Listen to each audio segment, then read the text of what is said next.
asalnya teman-teman dari mana aja sih ini? Boleh dong diisi di chat box. Ya, diisi yuk. Jaktim, Serang, Bekasi, Depok, Cimahi, Bekasi. Waduh, banyak banget Bekasinya. Bandung, Malang, Jogja. Wah, Kak Anis Aziz yang ini tuh ya. Temanku ini. Udah dapat sertifikat kita, Kak. Tapi nggak kerja, Kak.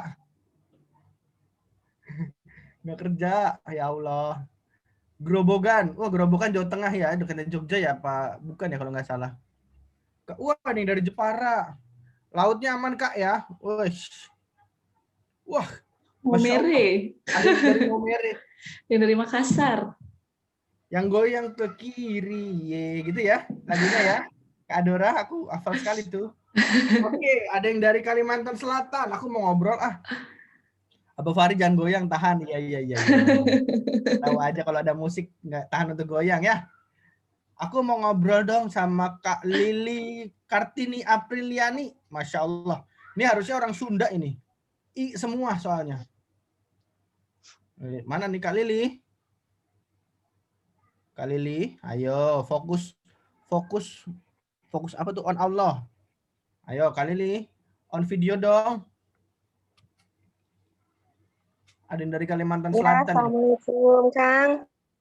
Iya. Apa nggak bisa video dulu ya? Oh tidak apa-apa. Saya ngobrol sama background aja nggak apa-apa ya.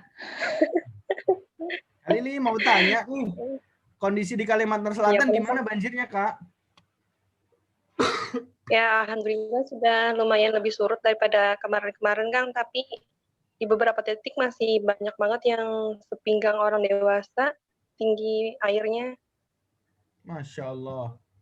Itu banjirnya di Banjarbaru sampai Martapura atau di Martapura sampai mana Kak?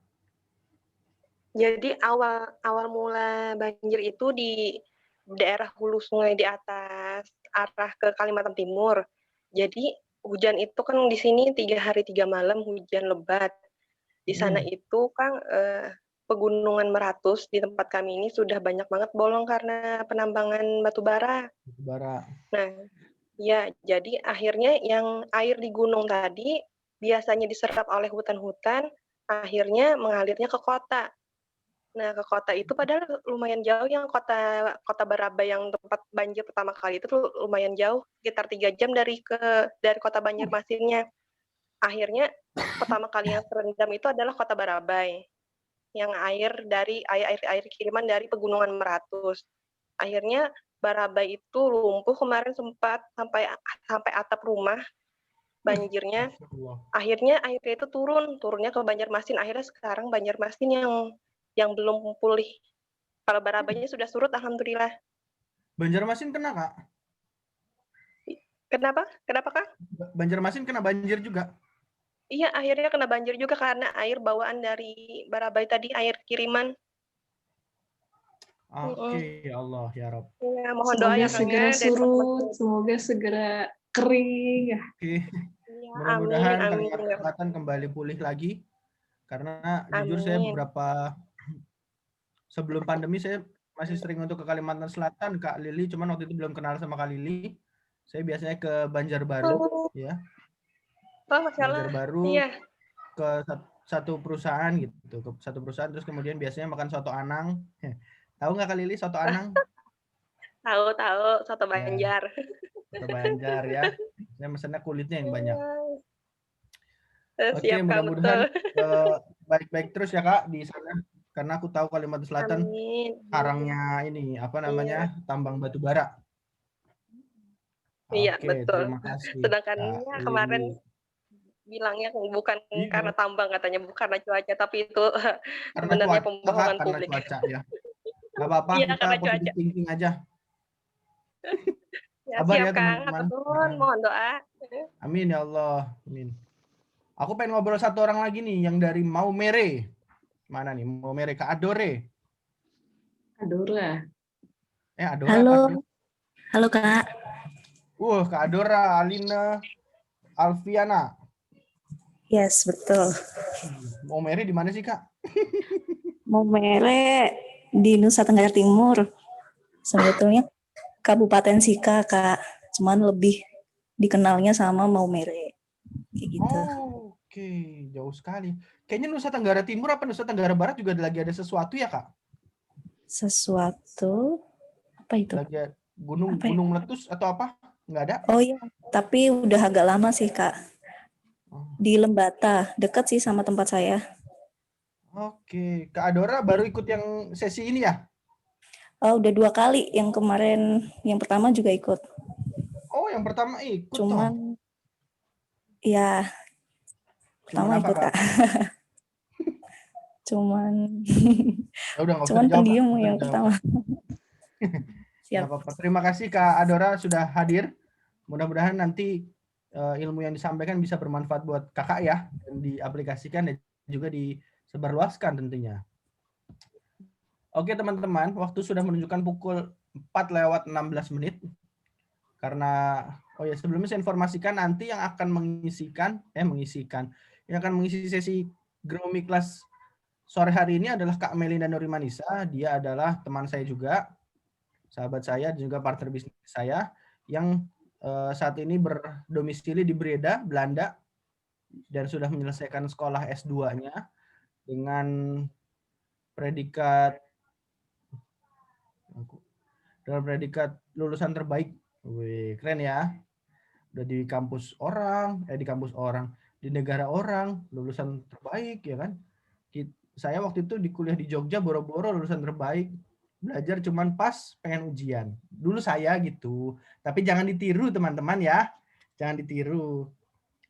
Lalu kemudian kami dari tim Cerdas Mulia Institute mohon maaf kalau misalkan acara atau sesi Grow Me Class 2 bulan terakhir ini diadakan pada sore hari karena memang kita menyesuaikan waktu dengan waktu Belanda. Sebenarnya kita ingin mengadakan jam 1, cuman ketika kita mengatakan jam 1, waktu Belanda itu baru subuh. Belum subuh. Sekitar jam 7. Belum. Baru subuh sekitar jam 7 Baru atau jam subuh. 8. Baru azan. Jadi agak nggak enak kalau misalkan kita mengadakan jam segitu, jadi kita undur sampai jam 4 sore. Tapi insya Allah tidak mengurangi semangat kita untuk terus belajar. Nanti kurang lebih kita akan selesai pukul paling lama adalah jam 6 waktu Indonesia Barat. Paling lama. Karena jam 6 waktu Indonesia Barat itu maghribnya kurang lebih 10 menit lagi. Oke, tanpa perlu berpanjang-panjang lagi, kita langsung saja berikan tepuk tangan baik virtual ataupun langsung untuk Kak Melinda Nurimanisa. Yo. Ya, alhamdulillahirrahmanirrahim. Terima kasih Om Adit. Mohon maaf saya manggilnya Om, karena sudah kebiasaan. Bismillahirrahmanirrahim. Assalamualaikum warahmatullahi wabarakatuh, teman-teman sekalian dari seluruh penjuru tanah air. Masya Allah, saya senang sekali melihat bahwa ya beragam ya Om Adit ya dari Sabang sampai Merauke gitu ya, walaupun nggak benar-benar dari Sabang sampai Merauke, tapi ada yang dari NTB, ada yang dari Makassar gitu, ada yang dari Kalsel. Semoga yang daerahnya sedang terkena bencana segera diangkat bencananya dan dimudahkan semuanya, jadi bisa segera diberi ketabahan melewati ujian yang ada. Karena jujur di Belanda ini melihat bagaimana kondisi negeri ini saat ini tuh sering sedih gitu, banyak gempa, banyak tanah longsor, banjir dan sebagainya.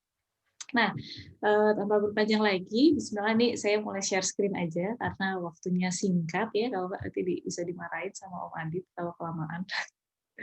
Om Adit emang agak galak masalah waktu ya. Oke.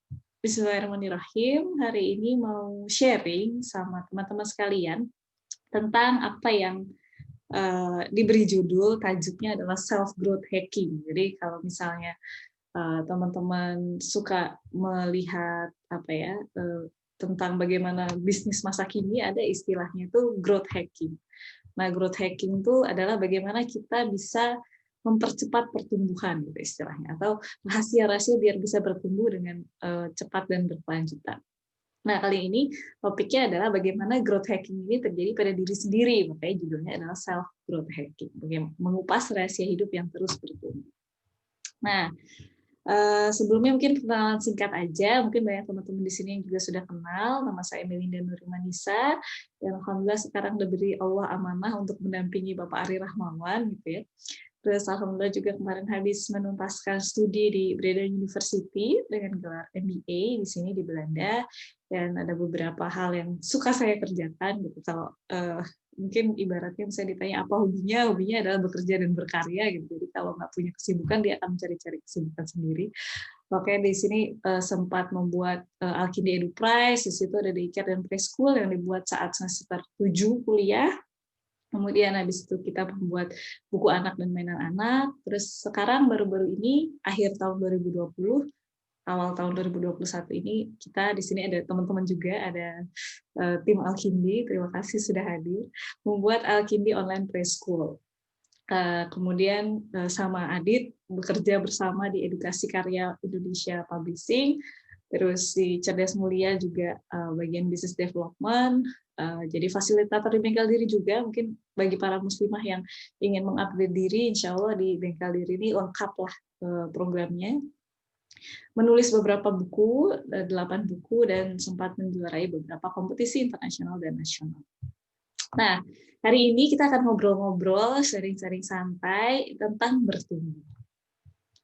Nah, kalau kita ngomong-ngomong tentang bertumbuh nih, teman-teman sekalian, biasanya kita ada fenomena gitu ya. Kalau misalnya ini fenomena ini diambil dari mana? Kebanyakan adalah dari pertanyaan-pertanyaan para siswi-siswi di Bengkel Diri. Jadi karena alhamdulillah sudah mengampu di Bengkel Diri selama 6 angkatan, dan ada sekitar 1.000 siswa di situ per angkatan, jadi ada sekitar 6.000.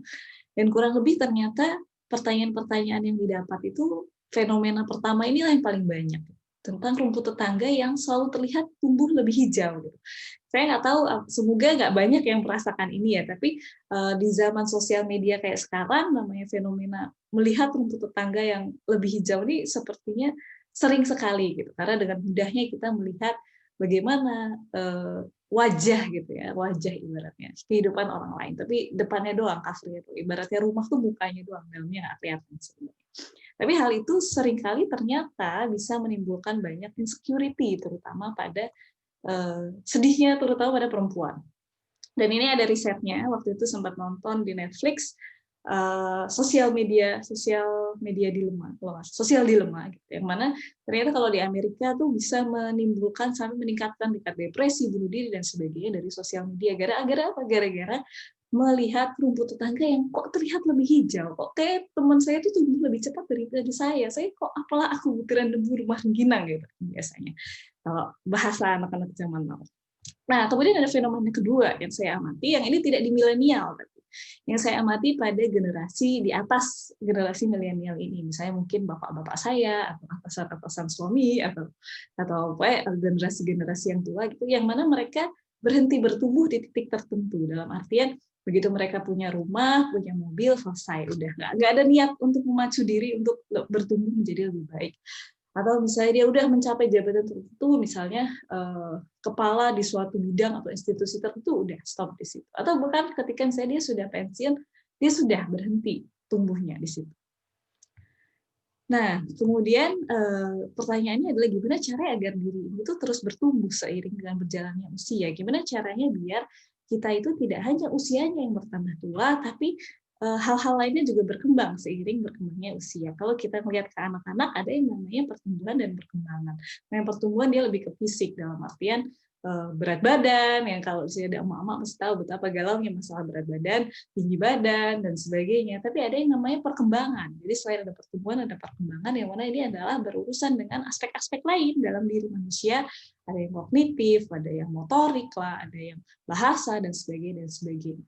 Nah, kemudian yang disayangkan, seringnya yang terjadi adalah ketika misalnya kita selesai nih, lulus dari kuliah, gitu. Sudah selesai lulus kuliah, kerja, terus pertumbuhannya itu berhenti gitu. Kadang-kadang titik berhenti bertumbuh tuh nggak harus nunggu pensiun. Kadang-kadang begitu lulus kuliah, kok udah stop di situ growth-nya, bertumbuh dan berkembangnya. Atau misalnya menikah, yang sering kali jadi dilema para perempuan adalah begitu menikah, jadi istri, punya ibu, udah riwah selama segala macam kegiatan day to day, hari sehari yang nggak ada habisnya itu, terus kemudian stop bertumbuhnya di situ. Jadi kemudian dari rentang mungkin usia 20 begitu lulus sampai 30 atau 40 itu tidak ada pertumbuhan yang signifikan. Nah, pertanyaannya gimana sih agar pertumbuhan ini terus-menerus sehingga ketika kita bertambah usia, tidak hanya bertambah usia, tapi juga bertambah perkembangannya, bertambah hal-hal yang lainnya.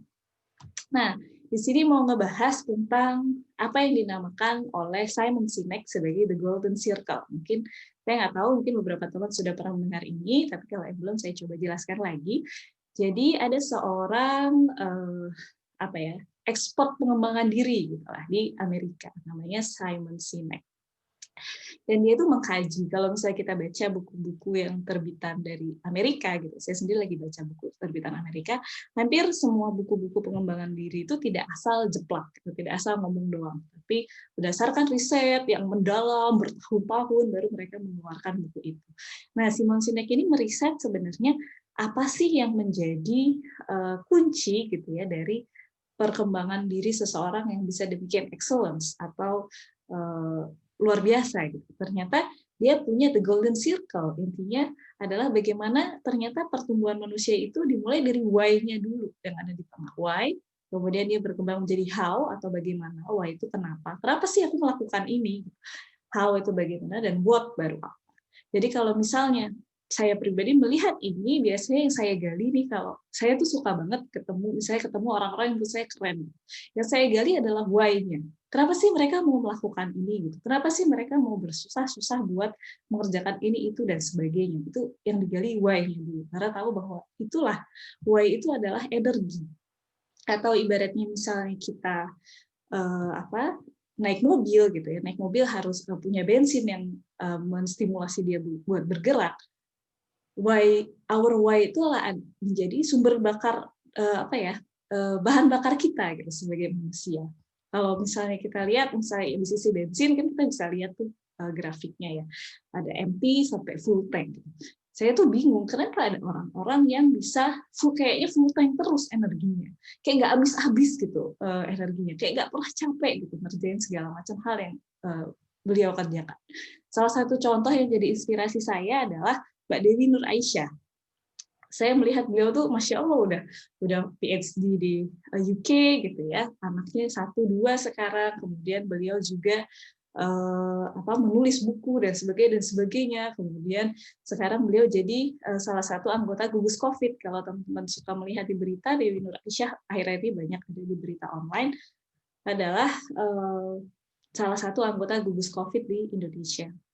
Nah, saya tuh bingung gitu melihat ini orang kok bisa segitu semangatnya, segitu besar energinya buat mengerjakan semuanya, kok kayak nggak habis-habis gitu ya energinya. Nah, pada waktu itu tahun 2000 pokoknya saya kuliah ke sini 2019 kayak sekitar 2019 atau 2018 gitu, kebetulan beliau mengisi di kampus UI tahun 2018 itu.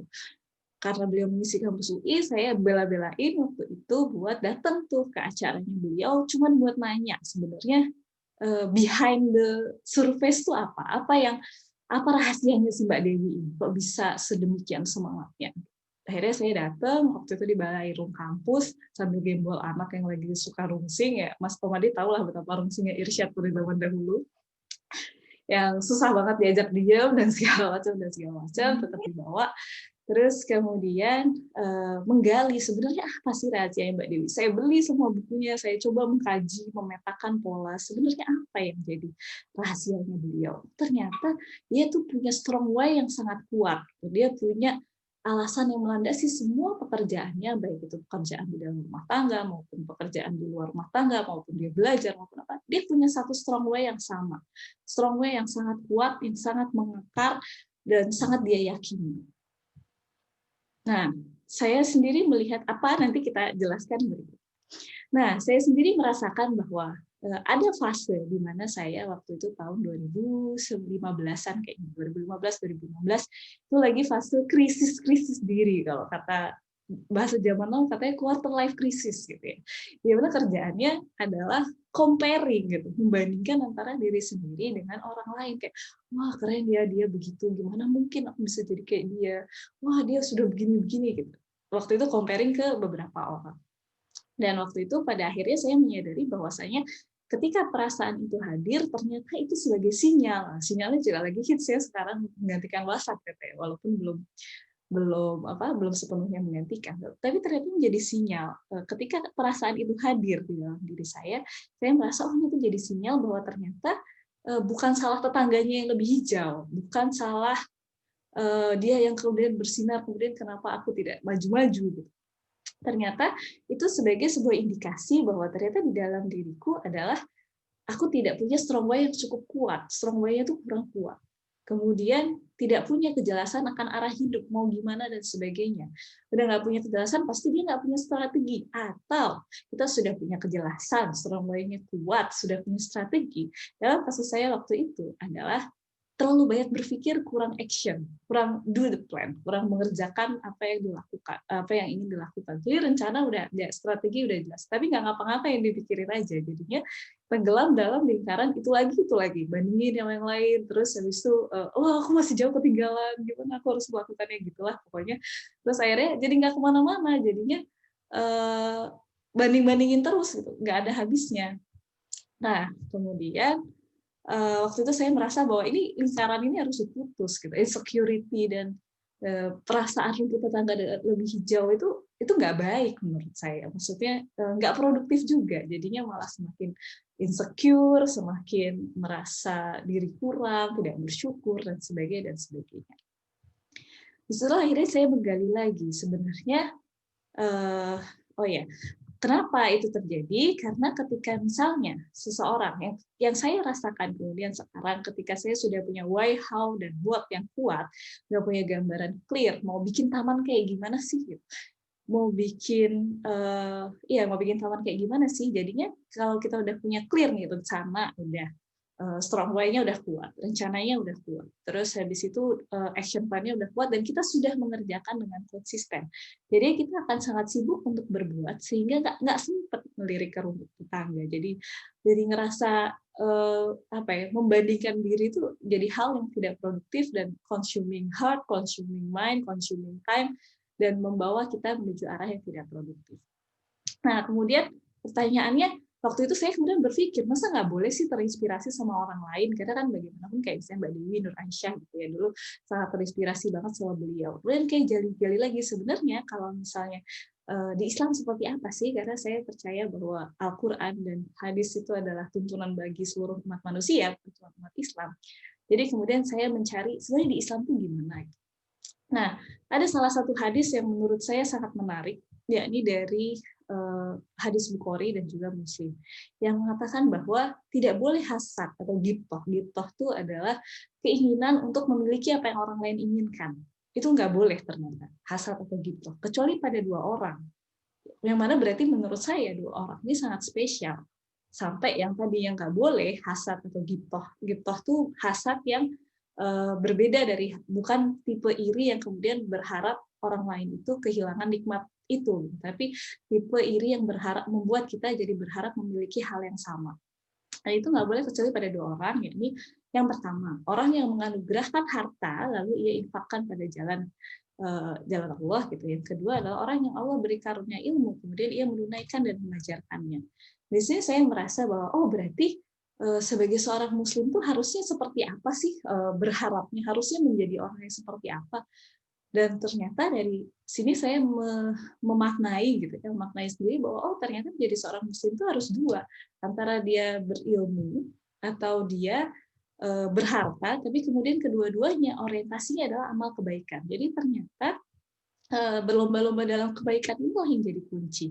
Dan ternyata ini juga yang jadi kunci dari orang-orang yang luar biasa banget. Waktu itu saya banyak membaca biografinya, misalnya Dewi Nur Aisyah, atau misalnya seperti kita melihat ada Ustazah Yoyo Yusro atau Irian Ningsih, atau misalnya Syekh Ali Jaber yang baru aja meninggal, Allahuyarham. Jadi apa sih yang jadi why-nya mereka, jadi strong why-nya mereka buat mengerjakan semua itu? Ternyata kunci rahasianya adalah hati ini berorientasinya pada amal kebaikan. Bukan, jadi sebenarnya kalau misalnya boleh nggak sih kita iri atau berharap seperti orang lain ketika misal, dan saya merasakan bagaimana hati ini memposisikan diri apa ya? Bagaimana hati ini merasa tuh jadi sangat penting. Sebagai contoh, misalnya kita ngiri sama tetangga yang punya mobil lebih bagus. Wah, si tetangga itu sudah punya mobil Tesla misalnya ya. Kalau di sini suka melihat tetangga punya Tesla. Tapi kalau misalnya kita stop di situ, yang ada jadi kita kemudian tidak bersyukur, mungkin tidak mensyukuri nikmat yang Allah sudah berikan, tidak berbuat apa-apa, atau mungkin malah jadi itu tadi banyak pertanyaan yang sampai kepada saya bahwa banyak orang-orang yang ketika melihat orang lain berhasil, dia malah jadi nggak pede atau malah insecure, malah nggak ngapa-ngapain, malah nggak produktif. Nah, ketika misalnya kita orientasinya pada amal, jadi kemudian saya ganti tuh waktu itu, oh ya udah saya coba ketika melihat orang lain yang saya lihat amalnya. Misalnya saya pernah merasa bahwa oh saya suka tuh si orang A gitu ya. Si orang A adalah seorang pengusaha yang luar biasa dari bisnisnya, dia sedekahnya banyak banget. Jadi fokusnya pada sedekah. Oh iya, aku mau bersedekah kayak dia sedekah. Jadi akhirnya ketika kita punya orientasinya amal, kita berpikir untuk do, gitu. Kita berpikir untuk melakukan sesuatu. Misalnya sedekah itu, terus kita pikir, oh iya kita punyanya apa? Punyanya segini, ya udah sedekahkan aja dari apa yang ada. Semoga ketika kita bersedekah dari apa yang kita punya, lama-lama Allah mampukan kita buat sedekahnya menjadi lebih banyak lagi. Gitu. Jadi kunci yang pertama adalah fokusnya, orientasinya adalah amal kebaikan. Dan kemudian kunci rahasia keduanya ternyata adalah orang-orang ini yang menurut saya ini kok kayaknya pada punya super power banget. Ternyata hatinya orientasinya itu pada kebahagiaan abadi, kepada kematian yang bahagia, kepada husnul khotimah, kepada surga tertinggi, sehingga mereka nggak pernah merasa cukup untuk berbuat, karena mereka seperti yang kata Syekh Ali Jabir katakan, janganlah kalian meremehkan satupun amal kebaikan, karena kita nggak tahu nih amal kebaikan mana yang akan membawa kita kepada surga. Jadi walaupun udah melakukan apapun, merasa masih belum cukup karena rasa ini diterima nggak ya amalnya. Siapa tahu apalagi ya bisa dilakukan gitu. Jadi dia nggak akan berhenti walaupun misalnya dia sudah punya semuanya, atau misalnya dia sudah mendapatkan apa yang dia inginkan. Dia tidak akan stop di situ, dan juga yang paling penting adalah ternyata ini membuat orang tidak mudah patah semangat di tengah jalan. Karena namanya berbuat sesuatu seringkali namanya tantangan, itu ada rintangan, kesulitan. Terus kadang-kadang kita akan dengan mudah kayak, udahlah capek lah, ngapain sih aku ngerjain ini, udahlah nggak usah dikerjain.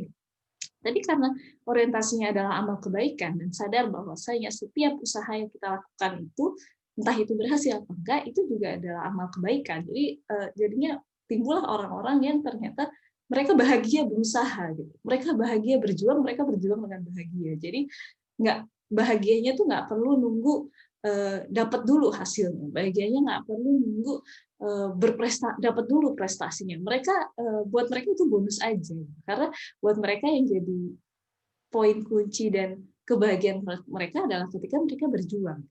Ketika mereka berjuang, ketika mereka berbuat, dan ketika mereka berusaha mencari sesuatu, apapun yang mereka cari.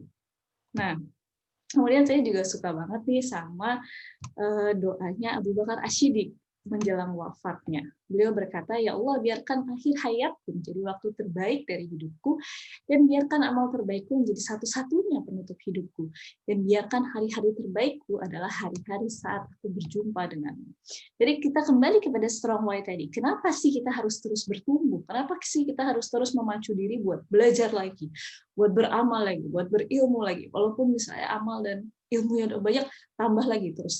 Karena kita ingin menjadi diri yang terbaik saat berjumpa dengan Sang Pencipta kita. Kita pengen jadi orang yang seperti tadi. Kebayang nggak sih kalau misalnya orang ini, saya sangat terinspirasi sama gambar Syekh Abu Zar. Nama beliau adalah Syekh Abu Zar, dan beliau terlihat sangat bahagia ketika meninggal. Kebayang nggak? Terus saya kemudian sekepo-keponya. Saya penasaran, ini orang ngapain sih selama hidupnya sampai bisa meninggalnya sebahagia ini. Adalah sebuah pemandangan yang sangat jarang saya temukan. Dan katanya Syekh Ali Jabir kemarin juga meninggalnya tersenyum. Ketika kemudian dicari, oh ternyata memang orang ini tuh amal kebaikan itu banyak sekali. Dia berusaha bahkan dari sejak remajanya. Beliau adalah pejuang Palestina. Beliau adalah beliau adalah juga salah seorang pemimpin di Yordania kalau nggak salah dan sebagainya dan sebagainya. Kemudian saya mikir saya kan nggak mungkin ya jadi pejuang Palestina, saya jauh lah dari Indonesia dan Palestina itu. Jadi mikir apa yang bisa saya lakukan, ya udah kerjain aja apa yang bisa dikerjain. Selama kita melihat ada sebuah potensi atau ide amal, kerjain aja. Biasanya itu sih yang jadi, karena yang jadi energi adalah amal kebaikan. Kita tidak akan terlalu berpikir apakah itu akan berhasil atau enggak. Kadang-kadang kita mikir, oh ya, yang kita pikir adalah apakah ini akan berdampak atau enggak, apakah ini akan bermanfaat atau enggak. Jadi ketika orientasinya amal, seringkali pengukuran kita itu akan berubah dari yang saya ukurnya jumlah tabungan, jadi ukuran suksesannya adalah berapa jumlah sedekah per bulan, atau yang dikejar adalah gimana caranya bisa misalnya menghasilkan lebih banyak harta, bukan untuk kekayaan pribadi, tapi bagaimana supaya sedekahnya bisa lebih besar. Gitu. Nah, pertanyaan berikutnya adalah bagaimana caranya? Jadi kita udah dapat di strong way-nya. Jadi strong way pertama tadi adalah bagaimana agar orientasinya itu adalah amal kebaikan. Entah apapun yang dikerjakan, orientasinya adalah amal kebaikan. Yang kedua adalah orientasinya adalah sesuatu yang sifatnya abadi, eternal, yang tidak lekang oleh masa. Seperti ada yang kematian, ingin meninggal seperti apa. Ada yang misalnya surga, yang jadi surga tertinggi. Kebayang nggak kalau surga tertinggi itu usaha atau harga yang harus kita bayar harus sebanyak apa, usahanya harus keras dan seserius apa. Nah, pertanyaan berikutnya adalah gimana caranya biar kita hidupnya terus bertumbuh, ya. Nah, ini ada satu hal yang menarik yang menjadi insight baru minggu ini tentang tanaman dan Al-Quran. Jadi kebetulan di kelas Al-Kindi Online Preschool, tema yang untuk reseller, tema ketiga kali ini adalah tentang tanaman. Jadi pekerjaan saya hampir setiap hari atau setiap akhir minggu gitu adalah mencari ayat-ayat terkait tentang tanaman. Dan ternyata di Al-Quran ini ayat-ayat tentang tanaman itu ada sebanyak 61 ayat.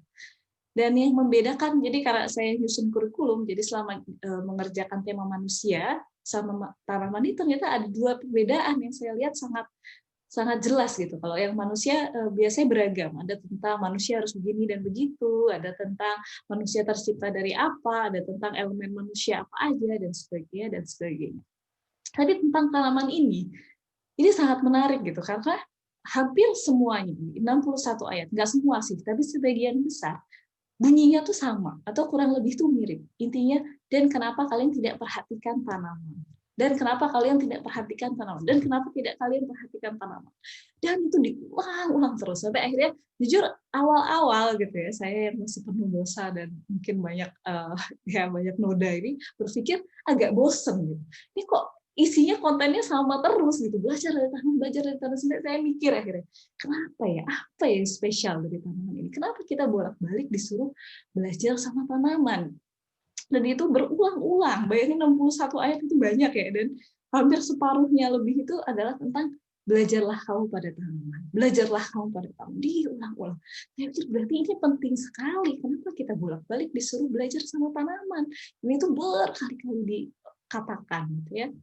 Nah, terus kemudian saya teringat tentang beberapa hadis dan juga ayat di dalam Al-Quran, bahwa saya ternyata sebagai seorang manusia, gitu ya, manusia mukmin, dan baik mukmin maupun manusia, menurut saya ini universal sifatnya, tidak hanya mukmin atau orang yang muslim, tapi juga setiap manusia di muka bumi. Sebenarnya seorang manusia itu harusnya gimana sih? Ternyata banyak sekali perumpamaan yang mengibaratkan manusia yang baik ini dengan tanaman. Ya, ini akarnya teguh, cabangnya menjulang ke langit, dan memberikan buah pada setiap musim dengan seizin Rabb-nya. Bahkan ada hadis yang lain yang mengatakan bahwasanya seorang mukmin itu seperti pohon kurma. Waktu itu Rasulullah memberikan teka-teki kepada para sahabat. Sesungguhnya seorang mukmin itu seperti sebuah pohon. Ada yang bisa menebak nggak pohon apa? Kemudian nggak ada yang bisa menebak waktu itu, kecuali seorang anak kecil yang sebenarnya dia menebak tapi dia nggak berani ngomong. Nah, akhirnya Rasulullah karena nggak ada yang menebak, Rasulullah SAW berkata seperti pohon kurma. Kenapa pohon kurma? Karena ternyata pohon kurma itu semua bagian tubuhnya bisa dimanfaatkan. Jadi bisa bermanfaat. Kalau di Indonesia kayak pohon kelapa kali ya. Jadi batangnya bisa dimanfaatkan, akarnya bisa dimanfaatkan, bahkan buahnya kurma bisa dimanfaatkan, daunnya juga, bijinya juga, dan sebagainya. Hingga Rasulullah SAW memberikan contoh bahwasanya seorang muslim yang baik itu sebaiknya seperti pohon kurma. Dan di Quran surat Ibrahim ayat 24-25 juga dijelaskan bahwa Allah itu membuat perumpamaan-perumpamaan itu buat apa sih? Agar manusia itu mereka selalu ingat. Dan kalau misalnya di sini di sekolah engineering, di sekolah saya gitu, memang ternyata kalau ditanya engineering itu apa, sebenarnya bagaimana membuat manusia itu lebih mudah bergerak dengan pendekatan naratif. Salah satunya apa? Metafora. Allah yang menciptakan pasti sangat tahu bagaimana manusia ciptaannya kan. Makanya Allah Subhanahu wa taala membuat banyak metafor supaya apa? Supaya mereka selalu ingat, supaya kita selalu ingat, oh ternyata jadi manusia harus seperti pohon gitu ya. Akarnya teguh gitu. Dalam artian keimanannya teguh, kemudian dia menjulang ke langit, dia bertumbuh dan memberikan banyak buah yang mana maksudnya adalah kebermanfaatan bagi manusia-manusia yang lainnya. Nah, selanjutnya pertanyaannya adalah gimana teknisnya ini? Ini kan masih tataran filosofis. Nah, teknisnya adalah ini sendiri tentang bagaimana filosofi pohon ini sebenarnya sudah menjadi filosofi hidup keluarga kami gitu ya. Jadi kalau ada yang pernah ke rumah, di sini ada Om Adit, ada Mbak Laras, yang udah pernah ke rumah kita ya, pasti tahu nih di sini ada pohon kan, ada stiker pohon di tembok. Dan itu sengaja kita tempel karena itulah filosofi kehidupan yang kita pegang sejak 5 tahun yang lalu. Sejak 5-6 tahun yang lalu. Tentang bagaimana kita pengen sebagai diri pribadi, sebagai keluarga adalah kita sebagai seperti halnya sebuah pohon gitu yang masing-masing bisa bertumbuh secara maksimal hingga akhir hayat. Makanya di sini ada pohon. Nah, filosofinya apa aja sih? Dan saya pribadi karena sudah memegang filosofi kehidupan ini sejak 5 tahun yang lalu, seringkali yang apa akan saya bagikan selanjutnya adalah filosofi-filosofi yang sering jadi pengingat saya ketika saya jatuh. Ketika saya merasa lagi menantang banget nih hidup. Nah, kita akan kupas satu-satu. Yang pertama, kalau kita melihat tanaman itu sesungguhnya dia akan selalu bertumbuh ke arah cahaya. Dimanapun, pasti dia akan bertumbuhnya ke arah cahaya. Jadi, Jadi, prinsip bertumbuh kami yang nomor 1, bahwasanya apapun aspek pertumbuhan, mau itu pertumbuhan dalam hal ilmu, mau itu pertumbuhan dalam hal harta, mau pertumbuhan dalam hal dampak, mau apapun aspek yang kamu ukur di situ, pastikan bahwa semua aspek pertumbuhan itu membawa lebih dekat ke arah cahayanya Allah, lebih dekat kepada Tuhan pencipta semesta. Itu yang pertama. Kemudian yang kedua, ketika kita mengamati tanam-tanaman, kita akan memahami bahwa setiap benih, setiap biji itu spesial dan membutuhkan perlakuan yang spesial pula. Ada biji yang harus airnya banyak baru bisa tumbuh, ada biji yang airnya kayak kaktus, dia nggak bisa tumbuh kalau airnya banyak, ada biji yang harus pupuknya sekian, dan sebagainya. Dan kami percaya bahwasanya setiap manusia itu spesial, bahwasanya setiap manusia itu sudah punya bibit keistimewaannya masing-masing, dan tugas kita adalah menemukan keunggulan dan cara kerja terbaik benih yang kita punya, benihnya atau biji yang kita punya. Caranya gimana? Cara tahunya memang dia butuh observasi, butuh eksperimen, butuh coba sambil mengecek di lahan yang gimana sih kita maksimal tumbuhnya, kadar pupuk dan air yang seperti apa sih. Memang harus banyak eksperimen dan mencoba. Jadi buat teman-teman sekalian, kalau misalnya tanya gimana caranya mengenal diri, kan itu banyak pertanyaan gitu pasti. Saya belum kenal diri saya dan sebagainya. Intinya adalah coba aja. Kalau kalian ada kepikiran ide amal kebaikan apa, kerjain aja. Kalau kalian punya ide mau melakukan apa, kerjain aja. Kerjain dan konsisten dan di track kira-kira mana yang sekiranya paling cocok. Saya pribadi juga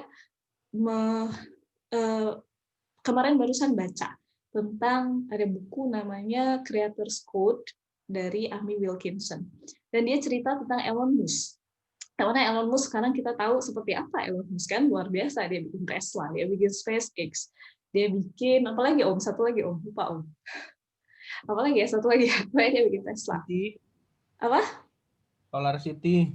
Oh, Solar City. Ya, pokoknya kalau ibaratnya ya betul. Ibaratnya kalau kita nonton Iron Man in the real life tuh ya Elon Musk gitu. Si Iron Man in the real life gitu. Dan waktu itu dia membahas betapa si Elon Musk ini ternyata berasal dari banyak eksperimen juga, banyak coba-coba gitu. Dia yang pertama dia suka belajar dan dia baca buku ensiklopedia dari kecil, itu cover to cover dan sebagainya. Jadi emang dia eager buat belajar itu gede. Dan itu juga sebenarnya yang harusnya kita semua miliki sebagai seorang muslim, karena perintah pertama dalam Al-Quran itu bukan sholat, bukan puasa, bukan haji, tapi ikro, baca, belajar. Jadi memang belajar itu harus selalu terus-menerus. Makanya alhamdulillah teman-teman di sini senang sekali Sabtu-Sabtu masih belajar, itu luar biasa, harus terus dipertahankan. Elon Musk itu dimulai dari, apakah dia ujuk-ujuk tiba-tiba nemuin Tesla? Kan enggak, dia mulai dulu dari pertama dia belajar coding dulu. Terus habis itu dia punya ide lagi, gimana kalau kita bikin game? 12 tahun dia bikin game. Terus dia punya ide lagi, gimana kalau melihat ada masalah pembayaran yang susah, dia bikin X.com awalnya. X.com akhirnya dibeli sama Connection, kalau nggak salah perusahaannya. Kemudian dia jadi PayPal. Kemudian dari jual PayPal, dia mikir, aku ngapain lagi ya? Terus dia punya ide bikin apa lagi waktu itu dia bikin. Terus bikin sesuatu lah yang lain, sampai akhirnya dia ketemulah sama Tesla dan SpaceX. Jadi bagaimanapun setiap hal yang besar itu pasti punya banyak perjalanan eksperimental sebelumnya. Jadi kalau teman-teman punya ide sesuatu, pengen melakukan sesuatu, ide amal kebaikan apa, kerjain aja. Sambil jalan nanti kita akan tahu yang mana sih yang lahan terbaik kita, seeds kita tuh, biji kita tuh seperti apa tuh bisa ketahuan kalau kita eksperimen. Kalau kita mencoba aja belum, eksperimennya enggak, nah itu pantesan nggak ketemu-ketemu gitu.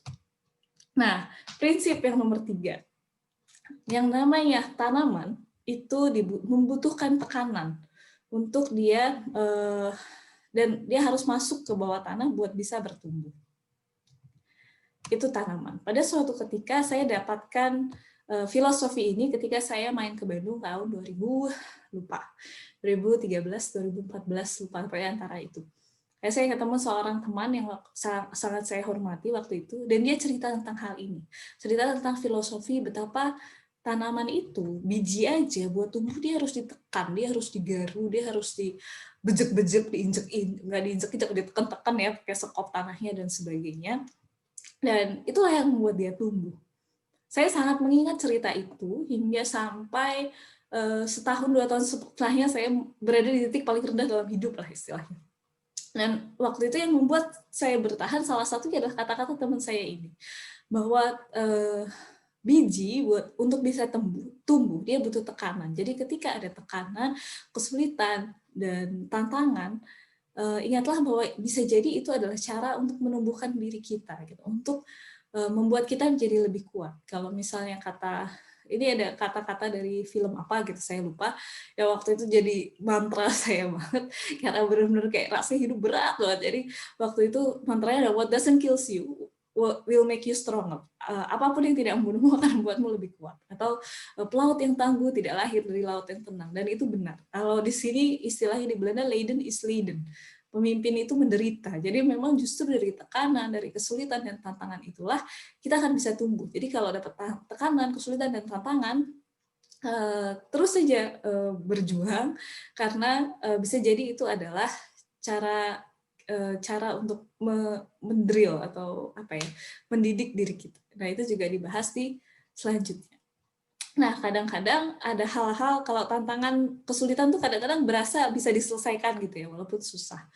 Tapi terkadang ada masa-masa di mana kita benar-benar gagal, gitu. Benar-benar pintu itu tertutup, atau benar-benar jatuh-jatuhnya nggak bisa bangkit lagi di tempat yang itu. Yang menjadi ingatan saya adalah tentang ini, adalah tentang bagaimana misalnya kita punya tanaman di rumah. Ini jadi ingatan saya, kayak ingatan saya waktu kecil, saya punya tanaman di rumah, di halaman rumah, dahannya tuh udah ganggu karena tumbuhnya ke atap. Akhirnya yang dilakukan mau nggak mau dipotong dahannya, biar tidak mengganggu, karena tumbuhnya salah, dia tumbuhnya ke atap, dia harusnya tumbuhnya ke atas bukan ke atap, dia tumbuhnya ke atap, dipotong. Ketika setelah dipotong itu, saya amati, waktu itu masih kecil kayaknya, saya amati apa yang terjadi pada si tumbuhan yang dipotong itu, ternyata terus kemudian dia tumbuhnya bagus, nggak ke atap lagi, tapi ke atas dengan jauh lebih bagus. Jadi ketika misalnya saya lagi down gitu ya, lagi dapat masalah yang benar-benar hit me hard gitu. Jadi akhirnya waktu itu berpikir, oh bisa jadi ini adalah kayak tanaman itu tadi. Kadang-kadang tanaman itu juga perlu dipotong untuk untuk memperbaiki. Dan kadang-kadang kisah-kisah hidup yang pahit, kisah hidup yang tidak menyenangkan bisa jadi adalah cara Allah untuk mendidik dan memperbaiki diri kita, memotong hal-hal yang buruk, membuat kita menuju ke arah yang lebih baik atau mengarahkan hidup kita kepada arah yang lebih tepat, pada pintu yang lebih tepat. Itu yang nomor 4. Nah, maka dari itu saya sangat terinspirasi nih, baru-baru ini saya membaca sebuah hadis gitu ya, bahwa Rasulullah SAW itu Masya Allah, beliau selalu bersyukur dalam setiap keadaan. Ketika senang, beliau akan berkata, Alhamdulillah binikmati tatimu sholihat. Segala puji bagi Allah yang membuat kenikmatan itu menjadi kesempurna. Dan ketika hal yang nggak menyenangkan, beliau juga berkata Alhamdulillah, tapi Alhamdulillah ala kulli hal. Segala puji Allah baik di dalam setiap keadaan. Jadi bagaimana di dalam setiap kondisi kita bisa mengambil hikmah dari kondisi itu, insya Allah itu akan membuat kita bertumbuh dengan lebih mudah dan lebih cepat.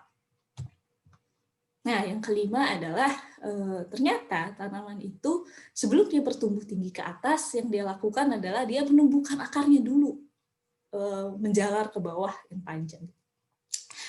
Ada prinsip bertumbuh nomor 5 ini adalah kata-kata yang saya dapatkan dari Bapak Ari. Pada waktu itu, zaman-zaman dulu kala sekali,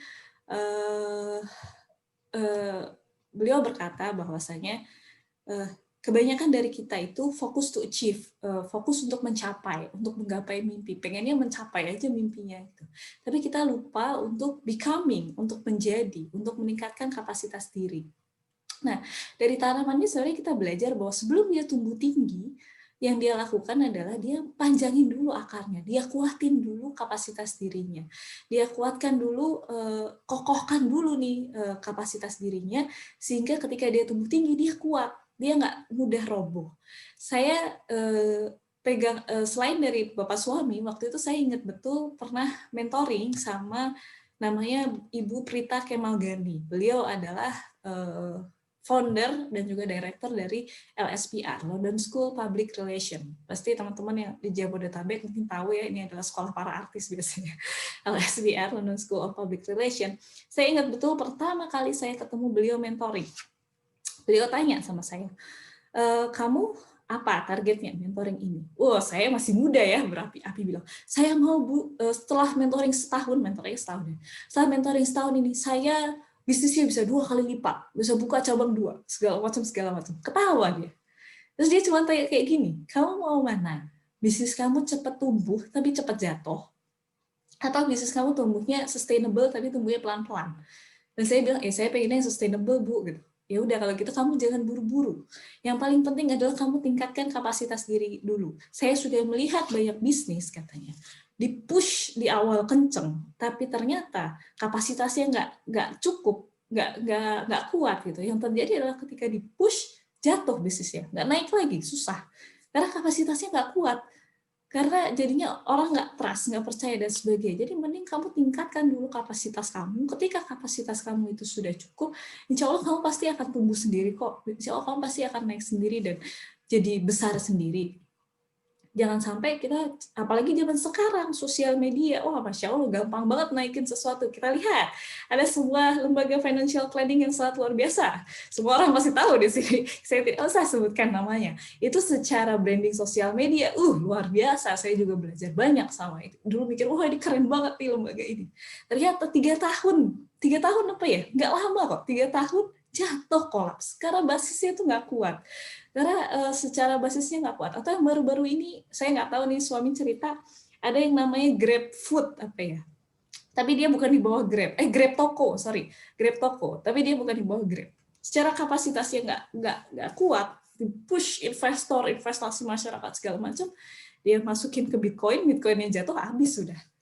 Jadi memang kapasitas dirinya ini harus didulukan, seperti halnya tanaman ini. Dia tahu untuk tumbuh ke atas, dia butuh akar yang kuat. Nah, untuk bisa, karena itu sebelum dia pengen mencapai mimpi gitu ya, tumbuh tinggi, kuatin dulu akarnya.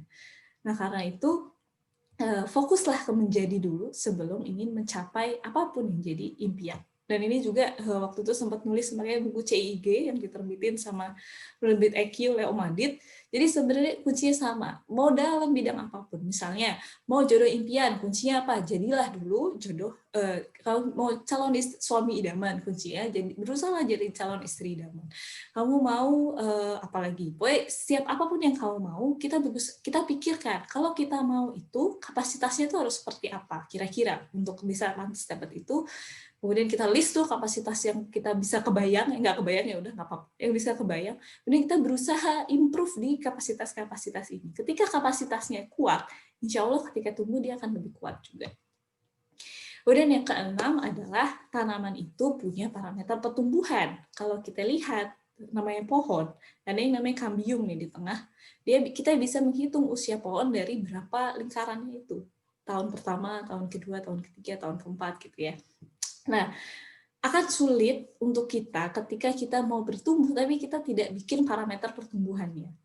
Jadi, parameter ini macam-macam, dikembalikan lagi kepada pribadi dan value masing-masing orang, tapi yang jelas bagaimana parameter pertumbuhan ini kita tentukan di awal, kemudian kita track sepanjang tahunnya. Kalau kita di keluarga ini sudah sepakat bahwa value kami itu 3I, iman, ilmu, impact. Jadi setiap tahun, setiap bulan, setiap hari bahkan, kita berusaha memang yang ditumbuhkan adalah 3 ini, iman, ilmu, impact. Dan di 3 hal ini kita berusaha menumbuhkan dan dievaluasi. Jadi ngevaluasinya gampang. Oke, imannya, kamu bertumbuh atau enggak? Pertanyaannya misalnya gitu. Apanya yang bertumbuh? Misalnya imannya bertumbuh enggak? Ilmunya bertumbuh enggak? Impact-nya bertumbuh enggak? Gimana implementasi hariannya? Berarti dalam sehari itu daily habit-nya harus ada aspek iman, menumbuhkan imannya gimana caranya. Aspek ilmu, menumbuhkan ilmunya gimana caranya. Misalnya kalau saya pribadi punya yang namanya learning time. Sehari minimal 30 menit, entah itu baca buku, entah itu dengerin podcast, entah itu dengerin kajian, entah itu apalah yang lain. Pokoknya harus ada learning time buat diri pribadi. Terus saya impact-nya apa? Dan ini seiring berjalan waktu mungkin kapasitasnya awal kecil-kecil dulu. Kayak dulu zaman masih punya bayi, target impact tiap hari yang saya tetapkan nggak muluk-muluk, cuma nulis satu caption di Instagram, udah. Dan menurut saya itu udah cukup. Terus kemudian semakin lama dia bisa bertumbuh seiring dengan membesarnya si batang pohon ini. Tapi memang harus diukur. Ada lagi yang kalau di sini ada teman-teman anak mentoring My Best Year Ever, ada Michael Hyatt, dia punya aspek, ada spiritual, ada fisik, ada finance, ada karir, ada hobi, ada apa. Nah, itu juga bisa dipakai. Atau ada orang lain lagi namanya John Butcher dan Missy, dia bikin kelas namanya Life Book di Mindfully. Dia punya 12 dimensi, yang mana kalau dia yang diukur 12.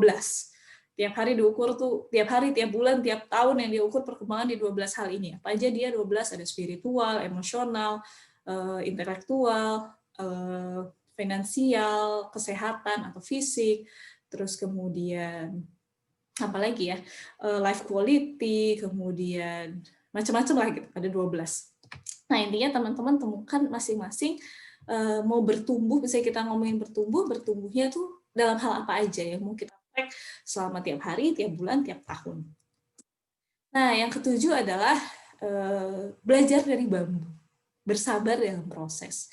Ada yang menarik dari kisah si bambu ini. Ada sebuah bambu Cina gitu ya. Bambu Cina ini adalah salah satu jenis biji yang sangat menarik. Kita menanam biji, dikasih air, dipupuk, setahun tidak ada yang terjadi. Tahun kedua tidak ada yang terjadi. Tahun ketiga tidak ada yang terjadi. Tahun keempat tidak ada yang terjadi. Sampai akhirnya pada tahun kelima dia bisa bertumbuh 90 kaki dalam 6 minggu. Good gitu tiba-tiba. Jadi memang dalam bertumbuh ini kadang-kadang misalnya ibarat kita meningkatkan kapasitas diri, mungkin memang nggak kelihatan karena bertumbuhnya di dalam tanah, nggak ada yang lihat, tidak ada hiruk pikuk segala macam itu nggak ada karena bertumbuhnya dalam tanah. Saya sendiri sempat mengalami ini beberapa tahun di mana tiap kali ketemu teman dia akan nanya, Mel kamu ngapain sih kerjaannya gitu. Saya kira dia nggak tahu saya ngerjain apa. Padahal kayaknya saya sibuk terus tiap hari gitu ya. Tapi teman saya tuh sampai nanya, teman dekat, kamu ngapain sih sebenarnya? Mungkin karena saking belum kelihatan nih. Karena yang saya sibuk bangun pondasi. Saya sibuk akar. Oh saya butuh ini, saya butuh kemampuan ini, saya kembangkan di sini. Yang mana kalau kita upgrading skill dan ilmu itu kan nggak kelihatan. Tapi itulah justru pada saatnya ketika sudah pada saatnya insya Allah tubuhnya akan tumbuh sendiri dengan lebih kuat. Nah, terus kemudian terakhir sebagai penutup, saya nggak tahu nih udah overtime nggak ya Om Adit? Mohon maaf, mungkin kecepatan ya saya ngeliatin Om Adit di sini deg-degan juga ya, takut disemprit sama dia. Nah, melatih kebiasaan bertumbuh. Jadi bagaimana kalau saya pribadi selalu berusaha melakukan ini dalam setiap bulan, setiap hari, setiap tahun. Bagaimana kita merencanakan, kita lakukan, kemudian di-track. Jadi seringnya tuh kita habis dimerencanakan terus kemudian nggak melakukan, atau kita merencanakan dan melakukan tapi kita nggak nge-track pelaksanaannya seperti apa, kita nggak nge-track performanya seperti apa. Kalau saya adalah orang yang sangat suka tracking, tiap hari di track, di checklist segala macam, terus nge-track apapun, misalnya dalam urusan rumah tangga gitu, saya beres-beres, saya akan track, oh berapa lama sih saya butuhkan buat nyapu serumah, dilihat jamnya, oh ternyata cuma 10 menit. Berapa lama yang saya butuhkan buat ngelipetin baju semua 2 gunung, oh ternyata cuma 10 menit gitu. Jadi dengan kita tahu berapa banyak waktu yang kita butuhkan untuk setiap item pekerjaan yang kita punya, jadi kita akan bisa lebih mudah mengatur, oh kita mau ngerjain ini kapan, mau ngerjain ini jam berapa, bukan mengatur waktu ya, mengatur dirinya lebih enak. Saya prefer bilang mengatur diri sendiri daripada mengatur waktu, karena kalau ngomongin waktu nggak bisa dipegang, di luar diri kita nggak bisa pegang waktu, bagaimanapun dia akan terus gitu, tapi kita bisa mengatur diri kita kapan mau fokus di A, kapan ngerjain B, kapan ngerjain C. Kemudian syukur, nah ini yang sering lupa, tapi kalau di kami syukur ini jadi poin kunci, karena bagaimanapun apapun yang terjadi ketika kita bersyukur, insya Allah pasti akan ditambah nikmatnya. Ketika misalnya entah itu terlaksana atau enggak plannya, apakah rencananya terlaksana atau enggak, intinya bersyukur dulu. Mensyukuri apa yang sudah terjadi, sudah dilakukan dan sebagainya, dan kemudian setelah bersyukur kita berpikir bagaimana membuat esok hari menjadi lebih baik. Karena kan kalau ada kata pepatah, barang siapa hari ini lebih baik daripada kemarin maka dia untung, barang siapa dia hari ini sama berarti rugi, terus kalau lebih hari ini lebih buruk daripada kemarin maka dia celaka. Atau salah satu hadis favorit saya lupa dari siapa, Ibnu Mas'ud kayaknya, adalah dia tidak akan pernah khawatir kecuali satu hal, dia akan khawatir jika dia sudah masuk sore hari sedangkan amalnya tidak bertambah, atau dia sudah pindah ke pagi hari sedangkan amalnya tidak bertambah. Jadi bagaimana kita dengan tracking ini sebenarnya kita bisa melihat, oh ternyata performa sebelumnya seperti ini, apa aja yang perlu diimprove, bisa diimprove dan di track. Walaupun gimana caranya biar istiqomah, kadang kita naik turun dan sebagainya, itu nggak apa-apa. Kalau aku juga sering sih sebenarnya naik turun, tapi bagaimana caranya kita bisa seperti grafik di saham. Namanya grafik saham kan kadang naik turun, tapi dia secara keseluruhan trennya tuh usahakan naik gitu. Jadi sebagai manusia juga nggak mungkin lah tiba-tiba terus gitu. Namanya iman juga emang naik turun, kadang naik kadang turun, tapi ketika turun gimana kita naik lagi, ketika turun gimana naik lagi, gimana turun lagi, sehingga nanti secara grafik keseluruhan ketika kita melihat dalam 1 tahun atau 2 tahun, oh ternyata grafik keseluruhannya kurang lebih mengalami pertumbuhan. Gitu, sekian dari saya. Terima kasih banyak ke teman-teman sudah mendengarkan. Mohon maaf kalau kecepatan dan mohon maaf kalau ada kesalahan. Saya kembalikan kepada Om Adit. Radityo Fajar. Oke, terima kasih Kak Melinda. Boleh dong beri tepuk tangan yang paling meriah untuk Kak Melinda. Luar biasa. Ini materinya daging ya. Karena memang kita mengusahakan semua yang mengisi sesi Grow Me Class memberikan materi-materi yang memang based on experience-nya ya. Lalu kemudian memang itu sudah menjadi sesuatu yang terjadi di kehidupannya gitu. Dan ini saya percaya banget kalau tentang bertumbuh mah Kak Melinda udah nggak usah ditanya deh teman-teman. Saya sebagai temannya aja kadang-kadang bingung ini orang kerjanya apa gitu ya. Tapi kok selesai aja hari gitu. Nah itu yang saya salut dari Kak Melinda. Oke Mel, tadi aku udah bilang ke teman-teman kalau misalkan ada pertanyaan bisa di chat box aja langsung. Dan ya, ternyata banyak banyak kayaknya. Banyak banget. Jadi monggo Mel bisa mulai dari pertama dulu. Kalau misalkan nanti kupikir waktunya sudah habis, akan tak potong. Silakan Mel, bisa langsung dijawab mulai dari Kak ini ya. Yang mana nih? Kak Bisa dibacain, Om? Bukan. Yang mana? Siap, kita bacain ya. Kak, apakah di-sharekan di YouTube? Oh, bukan itu pertanyaannya ya. Sabar ya, ini belum berhasil. Sudah dicoba, ya harus coba Tadi cara sudah lain. kita coba teman-teman semua sebelum ini. Cuman memang kendala kayaknya sinyal di Belanda sama di Indonesia beda, jadi agak sulit. Karena ini pakai punyanya Belanda. Oke, ini dari Kak Sylvia Dinayanti. Kamel mau tanya, di saat kita merasa tertekan, putus asa, dan lainnya, di satu sisi merasa ini suatu cara dari Allah untuk menempa kita jadi lebih baik. Tapi mungkin di satu sisi ini bisa jadi sebagai tanda untuk kita memotong jalan dan coba jalan yang lain. Nah, menurut Kak Mel nih, kapan dan di saat apa sih kita harus terus bertahan dan memutuskan untuk mencari jalan yang lain, Kak? Oke, ya sebuah pertanyaan yang bagus karena ini memang selalu menjadi kegalauan di setiap waktu. Kalau saya sendiri biasanya sebentar. Jadi anaknya lagi minta sesuatu. ya. Iya, siap. Aku sambung lagi, Kak. Siap. Oke, teman-teman semua, karena waktu Indonesia dan waktu Belanda berbeda dan juga cuaca di Belanda itu sekarang lagi salju. Jadi sepertinya anaknya ingin minta makan, ya. Pengennya makan terus ya. Nah, itu. Nama anaknya Mas Irsyad. Ya, teman-teman semua, ini ada pertanyaan tadi ya dari teman-teman. Kak, ini di-share di YouTube apa enggak? Tadi sudah kita jawab. Sebenarnya ingin banget kita share di YouTube. Siarkan secara live di YouTube maksudnya. Nah, tapi kalau untuk di-share di YouTube atau enggak, nanti kita lihat tergantung editannya. Ya, mudah-mudahan tidak membutuhkan waktu lama, kita bisa share di YouTube. Oh ya, teman-teman semua, kita punya YouTube Cerdas Mulia ya.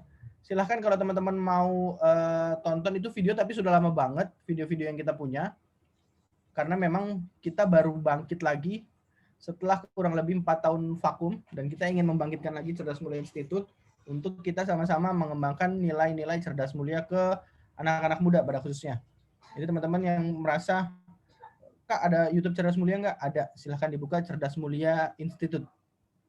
Kalau boleh di-subscribe juga boleh, kalau enggak juga nggak apa-apa. Saya tidak memaksa Anda untuk men-subscribe.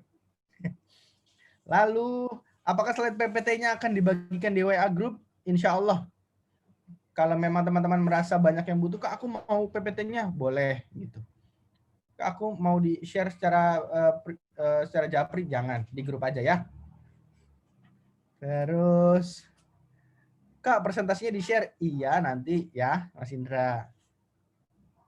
Aku cari lagi yang lain. Wah, ini ada ini nih. Iya, Kak Indra, materinya di-share. Oke. Selamat datang saya ucapkan kepada teman-teman yang baru hadir. Mudah-mudahan masih ada waktunya. Untuk Kak Rafa sepertinya sedang di mobil, hati-hati. Kalau kondisinya sedang menyetir, kalau nggak nyetir nggak apa-apa. Enjoy. Jadi Kak Rafa ini sedang mengikuti kelas penyiar, teman-teman. Ingin seperti Kak siapa ya? Coki Bimoki kali ya. Dan lain-lain sebagainya. Amin. Nah, Kak Mel sudah datang. Monggo Kak Mel, lanjut untuk menjawabnya. Bismillah ya, mohon maaf. Namanya punya bocil begitulah. Kita lanjut ke Mbak Sylvia tadi ya.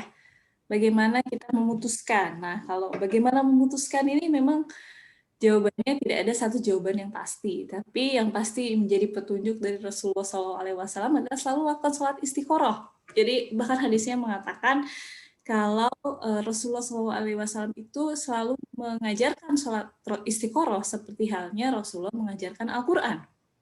Jadi kebayang nggak belajarkan Al-Quran seintensif apa, dan ternyata bahwa sholat istiqoroh itu sangat dianjurkan dan tidak hanya dalam urusan jodoh ternyata. Kalau kita seringnya ngomongin istiqoroh urusan jodoh ya, tapi juga urusan-urusan yang lain. Kalau saya pribadi selalu, walaupun mungkin nggak sholat khusus gitu, yang selalu saya doain adalah doa sholat istiqoroh itu. Ya Allah, kalau memang baik bagiku, tolong bukakan, mudahkan, tunjukkan jalannya. Kalau misalnya enggak, tolong gantikan dengan yang lebih baik. Dan kalau sebagai tanda kita potong jalan atau enggak, kalau aku pribadi biasanya Yang pertama adalah kita coba dulu evaluasi, apakah sudah berusaha semaksimal mungkin di jalan itu. Dalam artian apakah kita sudah misalnya kita sudah membayangkan untuk melakukan itu ada 10 cara atau 30 cara. Apakah 30 caranya udah dicoba?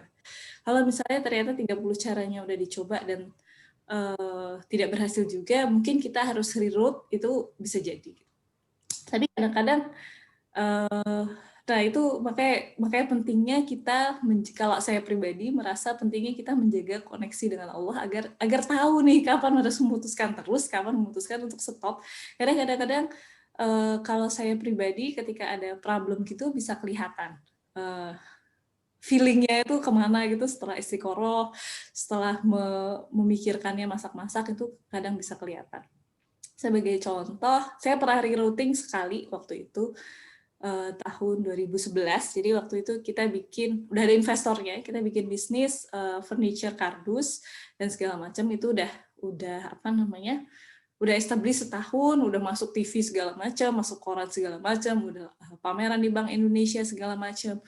Sampai akhirnya waktu itu kita sempat pameran juga, disuruh handle pameran Ikatan Arsitek Indonesia di Kota Kasablanka. Jadi kalau dari segi pencapaian di luar gitu, itu benar-benar wow banget lah, maksudnya untuk ukuran anak mahasiswa, masuk TV, masuk itu segala macam itu kan sebenarnya wow. Cuman di akhir tuh ternyata ketika ngerjain itu kok batin tuh nggak tenang gitu. Jadi kenapa ya, kayak ada yang kurang gitu, kayak kehilangan makna, kayak kehilangan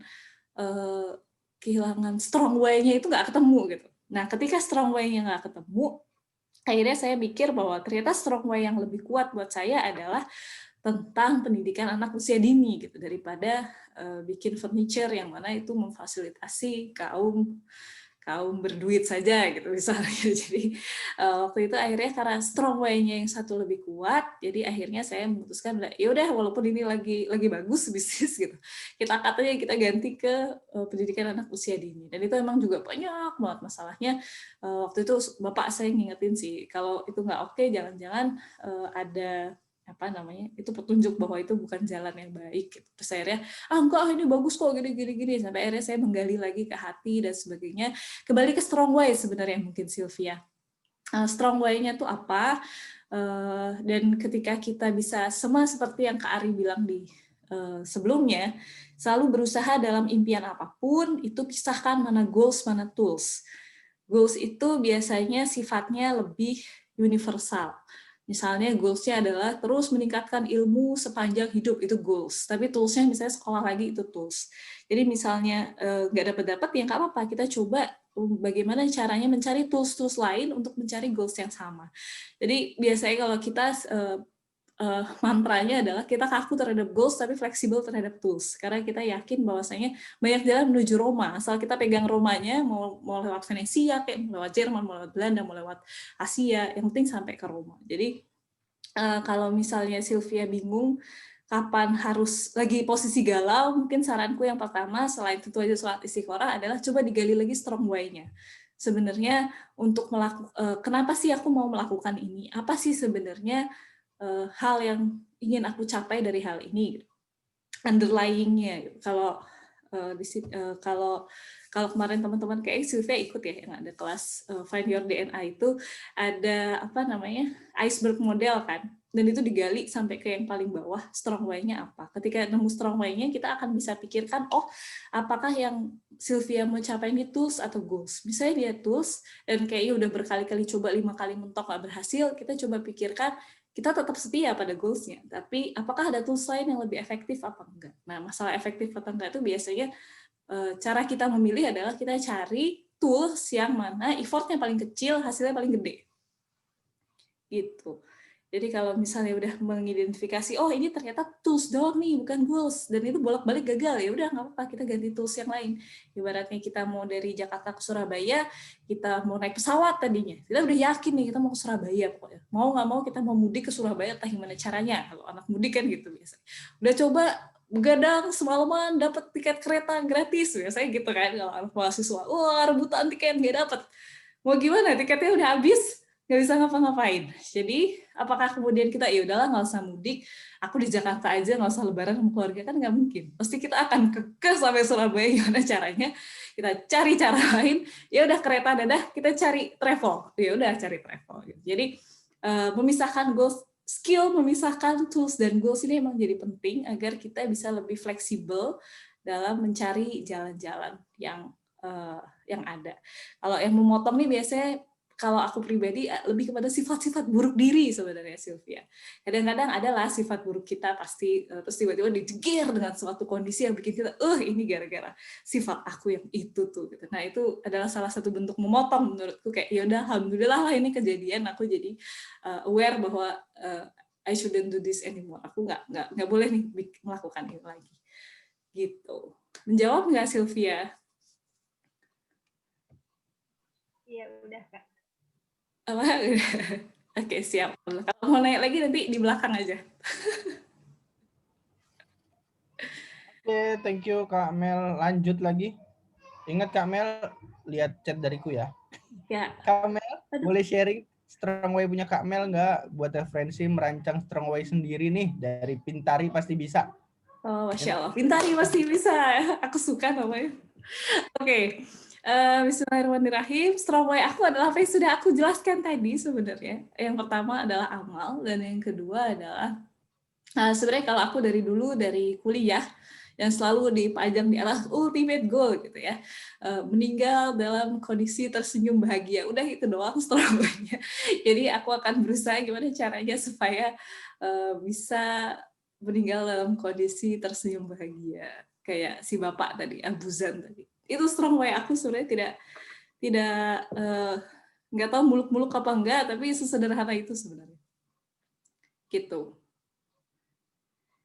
sih. Oke, lanjut ya Kak Mel. Iya. Nih, Kak, sepertinya harus punya figur untuk jadi cermin saat proses grow up ya Kak? Harus ada figur nggak untuk proses grow up? Oke, ini ya. Kalau figur atau enggak, jujur kalau saya pribadi itu sangat membantu karena misalnya jadi apa ya ibaratnya hadis itu tadi, tidak boleh iri kecuali pada dua hal. Jadi ketika ada seseorang yang emang kita inspire banget jadi seperti itu, buat saya sangat membantu sih. Jadi kayak goals-nya tuh ending-nya mau kayak seenggaknya kayak gini nih. Gitu. Jadi mungkin ya memang menurut saya sih cukup penting punya figur ini, bahkan di sebuah saya waktu itu yang Mas Ari tahun Gromi kemarin jelasin ada Best Year Blueprint, itu salah satu pertanyaannya adalah carilah seorang role model yang benar-benar menurut kita pengen jadi seperti itu, dan dijelaskan kira-kira orang itu ngapain aja. Selain tentunya Rasulullah SAW ya, tapi maksudnya role model lain mungkin yang masih hidup ataupun yang sudah meninggal yang kita benar-benar punya gambaran jadi begini nih gitu. Kalau saya pribadi selain ya Mbak Dewi Nur Aisyah dan sebagainya itu sebenarnya pengennya jadi kayak Walt Disney gitu, atau siapa lagi, Thomas Alva Edison yang emang suka inventing something, jadi pengen invent sesuatu dan bikin itu jadi sustainable. Lebih kepada value-nya sih, ketika punya figur coba cari apa value di balik orang ini. Gitu Mbak Linda, semoga menjawab ya. Dibilang harus sih nggak harus, selain Rasulullah mah kayak nggak ada yang harus sebenarnya, cuman itu akan sangat membantu sebenarnya. Gitu. Oke, terima kasih Kak Mel. Lanjut. Banyak nih. Kak Mel izin tanya, kan kita udah baca buku nih, banyak metode yang diulas di masing-masing pengarang dan suka beda-beda gitu. Nah, menurut Kak Mel tipsnya gimana sih cara kita untuk milih dan filter metode apa yang sesuai untuk kita terapin? Karena kadang-kadang terlalu banyak informasi kita jadi bingung nih. Oke. Silakan. Kalau aku pribadi biasanya yang pertama adalah kita sudah tahu dulu value diri sendirinya apa. Jadi pastikan bahwa yang mau dicoba itu tidak bertentangan sama value-nya. Kalau misalnya bertentangan, karena biasanya akan menimbulkan banyak konflik batin, jadinya nggak kemana-mana kalau saya. Jadi pasti, misalnya kayak sebagai contoh, salah satu konsep yang waktu itu konflik batin banget adalah The Secret-nya Rhonda Byrne ya. Saya baca itu begitu beberapa halaman awal konflik batin, udah saya tutup nggak lah gitu. Jadi saya mencoba mencari yang secara value tidak bertentangan yang pertama. Yang kedua, metode apa yang sesuai untuk kita terapkan? Kalau saya prinsipnya adalah mencari metode yang efektif, efisien. Dalam artian, sebagai contoh nih, misalnya kita ngomongin dalam konteks parenting ya. Walaupun mungkin teman-teman belum jadi parents, tapi mungkin sebagai bekal ntar mungkin akan juga bingung menghadapi banyak metode ini itu. Nah itu yang pertama kali saya lakukan melihat metode itu adalah dicari intinya apa, what's behind the methods gitu. Metode itu kan cara doang, tapi apa yang ada di balik metode itu? Misalnya sebagai contoh metodenya siapa ya? Sebagai contoh misalnya Montessori gitu, dia punya ide anak mandiri, anak bisa melakukan semuanya sendiri. Oh ya udah, ambil itunya, ambil saripatinya. Ibaratnya meres jeruk, ambil peresannya, terus disesuaikan sama diri sendiri. Gimana cara menyesuaikannya? Kalau aku mencari cara yang paling doable, paling gampang dikerjain. Karena benar nggak semua metode itu cocok buat diri kita, tapi mana yang paling cocok sama kita adalah yang paling, ambil aja yang paling gampang dulu. Karena yang paling penting adalah kita do, bukan mikirin itu. Ketika kita do, misalnya ini cocok, oh misalnya kita udah coba dulu satu yang paling gampang. Kita coba tes seminggu, 2 minggu gitu. Oh ini berhasil.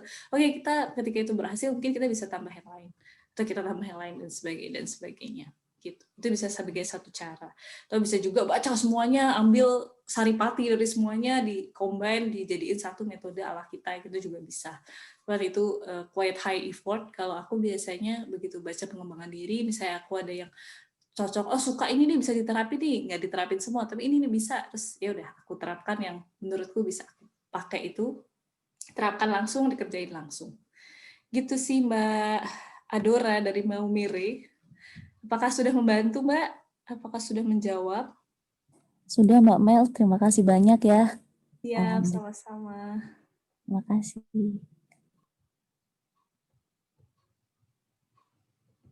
Terima kasih juga Mbak Mel sudah menjawab dari pertanyaan Mbak Adora, karena kadang-kadang aku pun merasa seperti itu. Iya. Ambil aja yang bisa dikerjain, terus nanti pelan-pelan ditambah gitu. Aku biasanya selalu nyatet sih, dicatat, terus jadi ambil mana yang paling gampangnya, yang paling bisa dikerjain dulu. Sip. Terima kasih Kak Mel. Lanjut. Mas Irfan Kemal. Terima kasih banyak Mbak Mel atas ilmunya, terutama 7 filosofi tanaman. Izin tanya, yang kebutuhan akan tekanan, apakah ada tips atau cerita dari pribadi untuk mengakses gitu ya, menilai diri sendiri ukuran tekanan yang kiranya bisa diambil? Karena menurutku kalau terlalu besar kadang akan mendistraksi tujuan besar yang sedang dijalankan atau futur jadinya. Menarik pertanyaannya. Oke. Bagaimana mengakses, sebenarnya itu lebih kepada manajemen resiko ya.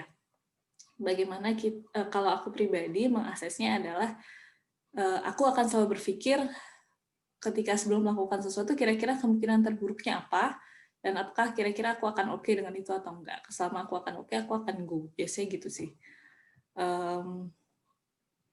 Mengakses ukuran tekanan yang kiranya bisa diambil, aku nggak tahu ini dalam konteks apa nih, karena tekanan ini kadang memang sesuatu yang bisa kita putuskan di awal, yang mana itu butuh manajemen resiko. Ini anak TI harusnya lebih ngerti lah ya manajemen resiko. Kira-kira bisa mengakses kira-kira seperti apa, atau sesuatu yang bisa datang tiba-tiba. Kalau datang tiba-tiba kan nggak bisa diprediksi ya. Ini kayak aku jadi mengingat skenario planning di teknik industri. Irfan, apakah kamu ngambil kelasnya?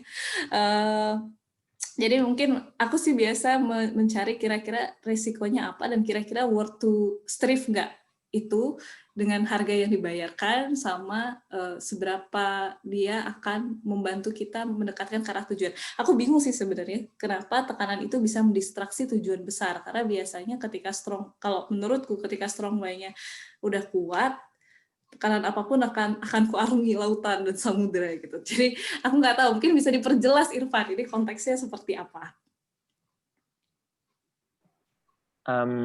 Sebenarnya konteks umumnya sih, misalnya kalau kita punya tujuan besar, misalnya saya mau achieve ini, tapi kadang-kadang di tengah karena distraksi, misalnya oh ternyata gimana ya bahasanya, tekanan yang diambil itu nggak mendukung perkembangan kita, jadi kita kayak oh kadang-kadang futur. mungkin lebih diceritain aja sih pengalaman Mbak Melinda ketika dulu kayak mengakses atau ada pengalaman gimana dan akhirnya bisa berhasil dengan assessment itu. Gitu sih Mbak. Apakah? Oke. Pengalaman pribadi ya. Mungkin aku nggak tahu apakah ini relevan apa enggak, tapi aku coba cerita. Jadi pada suatu waktu di tahun 2013, seperti yang aku bilang lagi posisi terendah itu, aku ngerasa sangat fail dan jelek dalam hal leadership waktu itu. Karena problemnya di tim. Tim berantakan lah timnya tahun itu. Nah, terus habis itu waktu itu aku sudah hampir menyerah sebenarnya karena aku pikir udahlah gimana caranya bisa punya bisnis yang gede kalau leadership-nya aja nggak bisa gitu. Kemudian waktu itu pilihanku adalah apakah aku mau stop gitu. Tapi waktu itu tekanannya kalau aku tidak melampaui tekanan itu, aku tidak akan mencapai tujuanku gitu konteksnya. Konteksnya adalah tekanan itu, rintangan itu mau nggak mau aku harus lalui kalau aku mau mencapai tujuanku. Ibaratnya mau ke Cikini lagi ada demo, jalannya cuma itu, mau kita harus lewat demo itu buat sampai ke Cikini. Jadi kemudian aku berpikir ya udah berarti yang harus aku lakukan adalah upgrading di skill mau nggak mau suka nggak suka. Waktu itu aku punya trauma cukup mendalam tentang memimpin sebenarnya 2013. Dan waktu itu sebenarnya pengen lari aja gitu, pengen lari dan udahlah nggak usah mimpin orang, udah hidup santai aja segala macam. Tapi strong way-nya itu sangat kuat untuk diwujudkan. Jadi akhirnya ya udah mau nggak mau aku akan menghadapi tekanan dan tantangan ini buat mencapai itu. Gitu. Jadi kemudian ya ukuran tekanannya waktu itu akhirnya aku berpikir it will ruin my life banyak sih, maksudnya dalam artian yang namanya ngelit orang tuh pasti ya laden is laden gitu, menderita gitu. Jadi mau nggak mau menderita untuk ini. Akhirnya karena strong way-nya lebih kuat. Jadi sebenarnya menurutku biasanya lebih kuat mana antara strong way yang mau aku wujudin sama tekanan yang ada. Kalau strong way-nya lebih kuat, biasanya tekanannya akan diterabas aja gitu. Ya udah kita akan menjalani hidup penuh tekanan dan penderitaan ini gitu. Terus akhirnya tapi alhamdulillah lama-lama jadi terbiasa dan waktu itu akhirnya terus baca buku dan segala macam tentang leadership dan segala macam karena aku berpikir kalau aku mau sampai ke sana aku harus menguasai skill ini walaupun aku nggak suka, walaupun aku nggak mau, walaupun kayak aku nggak jago gitu. Karena itu jadi syarat. Jadi akhirnya aku memilih untuk mengambil tekanan itu. Gitu. Tapi kalau misalnya tekanan yang destruktif, ada sih tekanan destruktif misalnya tetangga sebagai contoh. Nah, saya dulu di sini nggak ada tetangga kan. Di sini dulu di komplekku dulu pertetanggaannya itu agak kurang suportif gitu sebenarnya. Jadi menurutku itu adalah tekanan yang destruktif dan tidak berhubungan sama tujuan. Jadi aku nggak mau ngambil gitu karena kalau aku terlalu involved di pertetanggaan misalnya pasti akan ada banyak hal pergunjingan lah apa yang mana itu akan ruin out myself gitu loh, dan itu nggak ada hubungannya sama tujuanku. Jadi aku nggak mau ngambil tekanan itu, gitu Irfan. Jadi aku akan mau mengambil tekanan yang kalau tekanan itu bermanfaat untuk goalsku. Gitu. Menjawab nggak kira-kira? Jawab Mbak. Siap. Terima kasih. Oke. Dalam ya ininya pembahasannya. Terima kasih Kak. Terima kasih Kak Irfan atas pertanyaannya. Mohon maaf teman-teman, ini anak saya ya. Ini temannya Mas Irsyad. Tapi Mas Irsyadnya di Belanda, jadi anak saya kehilangan teman satu.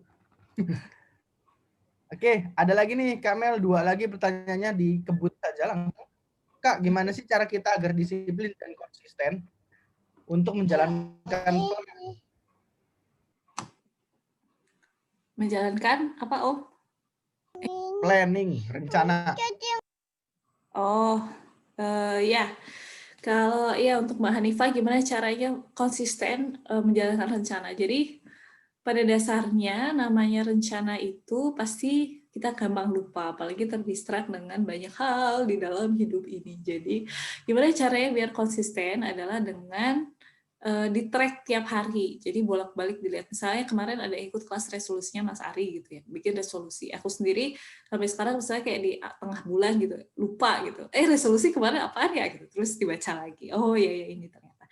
Terus cara lainnya adalah dipecah plannya jadi kecil-kecil. Jadi per bulan, jadi harian, Jadi kita punya benar-benar action plan dan strategic plan yang benar-benar daily, day to day gitu. Jadi kita bikin plan gede nih, jauh ya. Tapi kita fokusnya ke 7 hari ke depan aja, atau ke 1 bulan ke depan. Jadi, nah kalau saya biasanya 7 hari. Jadi per 7 hari itu diupdate plan-nya. Jadi misalnya 7 hari ini prioritasnya apa? A, B, C, D, E, 4 doang. Saya biasanya nggak pegang banyak-banyak sih, karena banyak amanah domestik juga. Jadi sekitar 3-4 lah maksimal. Kadang juga 5 sih. Tapi kalau 5 pasti ada yang kececer. Jadi setiap orang tuh punya ukurannya sendiri biasanya. Dulu waktu kuliah saya bisa seminggu tuh punya to-do list 7, dapat semua bisa. Tapi sekarang tanggung jawab lebih banyak, to-do list yang biasa tercapai dalam seminggu paling cuma 3. Jadi tiap akhir minggu, tiap weekend itu di checklist, dilihat lagi plan besarnya apa, dikecilin. Jadi dibikin, kalau istilah dalam bahasa Inggrisnya itu dibikin potongan, plan besarnya dibikin potongan-potongan kecil yang bisa dikunyah. Jadi kita ngerasa mudah untuk menjalankannya. Jadi dari yang besar dibikin per hari misal, atau misalnya dibikin kalau misalnya model kebiasaan dibikin berupa kebiasaan, dan itu di checklist. Kalau kemarin ikut yang kelas Gerumi bisa lihat kalau saya tuh biasa ngechecklist tiap hari, di checklist, oh ternyata, dan kadang juga skip juga ngechecklist, terus kayak oh ternyata skip, ya udah balik lagi. Jadi dengan kita melakukan tracking yang saya tulis, di track performa tiap hari, dan benar-benar tiap hari di update gitu ya, di upgrade. Jadi insya Allah lama-lama sih konsisten.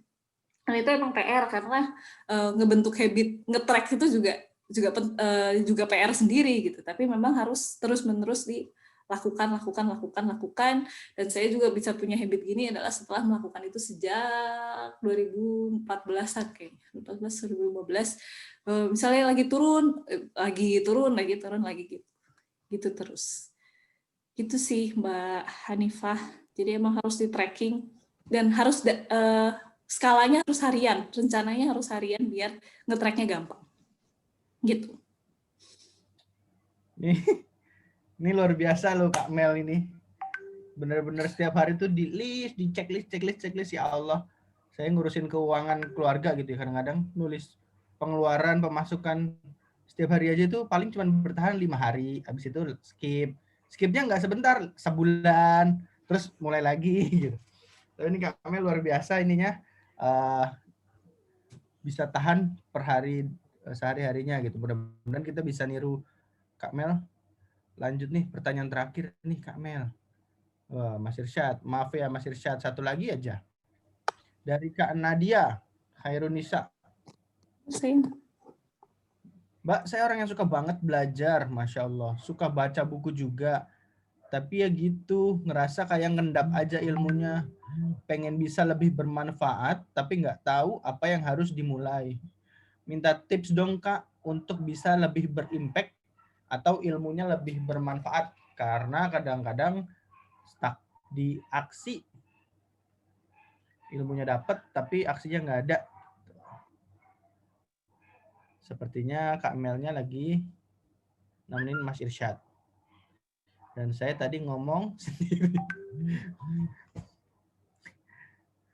Oke, tunggu ya teman-teman, ternyata bukan karena Kak Melnya lagi keluar, tapi anaknya menutup laptopnya ya. Mas Irsyadnya menutup laptopnya Kak Mel. Gak apa-apa. Nanti kalau misalkan untuk pertanyaan Kak Nadia belum terjawab, nanti insya Allah kita jawab di grup ya.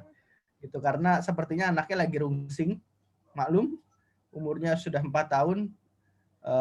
Jadi Mas Arinya lagi fokus S3 belajar, terus kemudian Melindanya juga harus nemenin full. Jadi, siap. Terima kasih Kak Nadia sudah berkenan.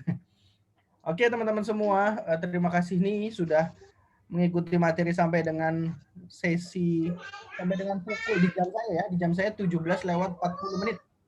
Ini luar biasa teman-teman, masih antusias sampai dengan sore hari ini, terlihat dari begitu banyaknya pertanyaan-pertanyaan yang ini kalau saya jawab saya pun mikir mesti gitu. Karena memang ini bukan keahlian saya, tapi ya kamera datang. Sudah dibuka laptopnya? Sudah, alhamdulillah ya. Ya dilanjut Bu ya Mbak Nadia ya? Iya, bisa langsung Gimana sih tipsnya biar bisa lebih berimpact dengan ilmu yang dia punya? Karena suka baca, suka belajar, tapi nggak di aplikasi ini, stuck di aplikasinya. Oke, kalau saya pribadi mungkin yang pertama adalah dikuatkan strong way-nya kenapa harus mengaplikasikan ilmu dan kenapa harus menggunakan ilmu Ini itu Al mau dibukain sini.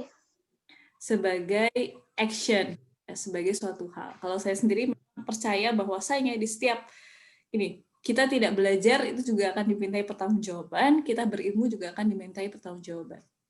Nah, ada hadis saya mengatakan bahwa saya tidak akan bergeser kaki manusia di padang mahsyar ketika dia sebelum dia ditanya buat apa hartanya didapatkan dari mana hartanya didapatkan dan buat apa digunakan, buat apa usianya, buat apa hartanya, dan buat apa ilmunya.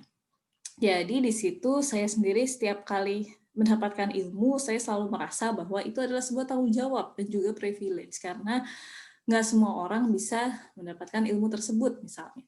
Dan perasaan bertanggung jawab dan mendapatkan privilege ilmu inilah yang kemudian mendorong saya buat bertanggung jawab dan mensyukuri ilmu itu dengan menjadikannya lebih bermanfaat. Nah, terus pertanyaannya adalah nggak tahu harus mulai dari mana, gimana bisa lebih berimpact dan seringkali stuck di action. Intinya adalah dalam hal ini, dalam apapun, saya percaya bahwa saya dalam memulai sesuatu, dalam konsisten memulai sesuatu, atau dalam percaya diri juga, prinsipnya adalah seperti bola salju. Jadi bola salju itu dia akan kecil dulu, lama-lama akan semakin besar, semakin besar, semakin besar, dan semakin besar. Jadi start small aja gitu, mulai dari yang paling kecil, yang paling mudah, yang kira-kira doable, tapi kita konsisten dulu. Sebagai contoh, misalnya punya ilmu, pengen itu lebih bermanfaat, coba konsisten sesederhana misalnya nulis sharing ilmu itu. Sharing aja dulu, dibagikan. Misalnya udah dapat ilmu, di-sharing, bisa macam-macam, atau mau tergantung platformnya apa yang paling disuka. Kalau suka menulis, bisa nulis. Kalau suka nulis yang panjang, bisa nulis blog. Suka nulis yang pendek, bisa nulis caption di Instagram misalnya. Kalau suka ngomong, bisa bikin podcast. Kalau lebih, aku pengennya yang lebih ini lagi, bikinlah vlog gitu. Jadi bagaimana kemudian dia bisa jadi sesuatu dari hal yang paling mudah kita kerjakan dulu.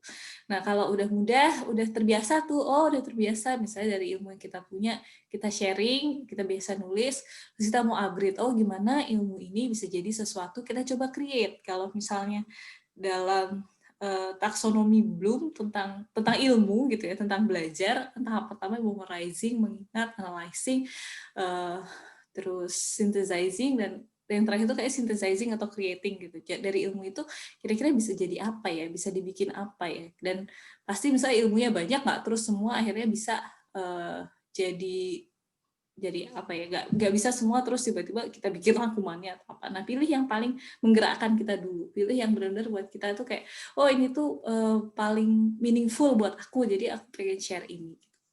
Kalau ini paling meaningful buat aku, jadi aku ingin bikin sesuatu dari ini. Misalnya gitu. Jadi intinya kita mulai dari yang paling mudah dulu. Kadang-kadang yang bikin kita nggak action adalah karena kita setelah kita bermimpi yang besar, kemudian kita bingung mulainya dari mana, terus udah selesai. Nah, kalau saya pribadi punya prinsip dream big, tapi start small. Jadi ketika kita punya impian besar, kita cari yang paling bisa dikerjain, dan kita pikir itu sangat mampu mengerjakannya. Cuman barrier antara kita ngerjain sama enggak itu cuma kemalasan doang. Jadi aku biasanya milih kerjaan untuk start small itu adalah cari yang hal-hal yang sebenarnya kecil, tapi kita butuh niat dan konsisten dan ngerjain, tapi barrier antara kita ngerjain atau enggak tuh benar-benar cuma kemalasan kita aja. Jadi bagaimana kita bisa mengalahkan kemalasan diri sendiri dulu. Ada biasanya yang hold back itu salah satunya adalah kemalasan mungkin. Atau mungkin adalah ada rantai gajah atau limiting belief. Nah, bagaimana cara mengalahkan limiting belief ini? Kalau saya dimulai dari yang paling kecil dulu, yang paling mudah, yang buat yang lainnya itu kita yakin tuh bisa. Pasti bisa. Kalau kata Mbak Pintari ya, pasti bisa insya Allah. Gitu. Apakah menjawab Mbak Nadia Hairunisa? Menjawab, Mbak. Makasih banyak. Iya, sama-sama. Oke, mungkin ada kalimat penutup dari Melinda. Silakan. Apa ya, kalimat penutupnya adalah yang pertama, alhamdulillahirabbil alamin. Terima kasih kepada teman-teman yang sudah hadir pada hari ini. Mohon maaf jika ada kesalahan dan ingatlah selalu untuk bersemangat untuk bertumbuh dan menjadi lebih baik dari hari ke hari. Kalau saya pribadi selalu jadi semangat adalah kalau misalnya saya ada hal yang buruk dalam diri saya, dan pasti ada dan banyak, kadang-kadang saya menampar diri saya sendiri dengan berkata gini, kamu yakin kamu masih mau ketemu Allah dengan kondisi kamu yang masih gini gitu. Jadi akhirnya itu yang bikin saya malu sendiri, kayak iya ya nggak mau lah, masa malu banget ketemu dalam kondisi aku masih sehina ini gitu. Terus ya, akhirnya bersemangat untuk memperbaiki dan mengimprove diri. Jadi semangat buat teman-teman sekalian, semoga dipermudah dan jangan lupa berdoa untuk kepada Allah agar dipermudah langkahnya untuk terus bertumbuh dan memperbaiki diri. Semoga kita selalu menjadi orang yang terus bertumbuh dan menjadikan hari ini lebih baik daripada hari kemarin. Gitu. Saya kembalikan lagi kepada Om Adit. Amin. Terima kasih Kak Melinda. Boleh dong beri tepuk tangan sekali lagi untuk Kak Melinda Nurimanisa. Ini materi yang luar biasa buat saya juga secara pribadi dan juga buat teman-teman. Insya Allah mudah-mudahan bisa bermanfaat. Dan mudah-mudahan apa yang tadi disampaikan Kak Melinda, teman-teman bisa mengaplikasikan dalam kehidupannya. Karena sayang banget udah dapat ilmunya tapi nggak diaplikasikan gitu. Kalau kata Babe Jamil itu, aduh saya lupa lagi. Bagus padahal, cuman saya lupa, mohon maaf. Nih ada ini nih, makasih Kak Mel ya.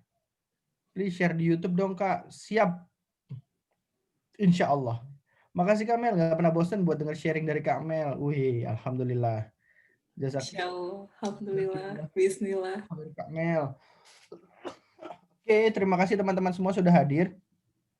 Tapi nih, sebelum teman-teman mengundurkan diri dari Zoom meeting ini, teman-teman kami dari tim Cerdas Mulia Institute juga ingin bertumbuh. Bukan cuma teman-teman doang yang ingin bertumbuh, tapi kami pun ingin bertumbuh. Ingin memberikan sesuatu yang lebih buat teman-teman.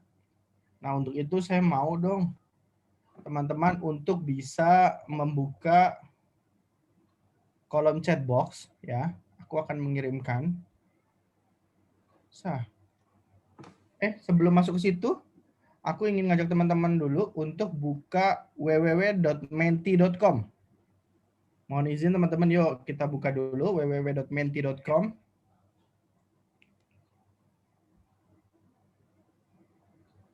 Silahkan, aku tulis www.menti.com dengan kode 9253933. Oke. Menti.com, terus kemudian ketika disuruh masukkan kodenya, silakan masukkan 9253933. Nanti tampilannya kurang lebih akan jadi seperti ini. Silahkan. Nah, di sini ada 2 pertanyaan yang teman-teman tolong untuk bantu kami menjawab pertanyaan tersebut. Pertama, ada insight atau apa insight yang teman-teman dapatkan pada Grow Me Class sesi kali ini. Wah, masing-masing orang bisa mengisi 2 kali. Oke, clarity, motivasi menjadi lebih baik setiap hari. Apalagi, silahkan.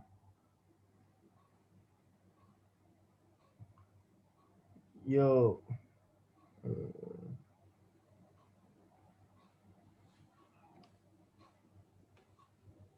Motivasi, semangat bertumbuh menjadi lebih baik setiap hari. Waduh, ada yang nyoret-nyoret. Tidak apa-apa.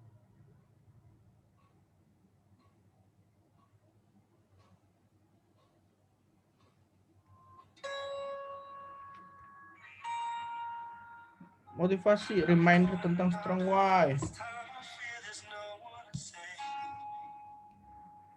Terus bertumbuh, lebih semangat. Oke. Ada 2 pertanyaan ya, teman-teman. Silahkan. Ini pertanyaan pertama adalah seperti ini.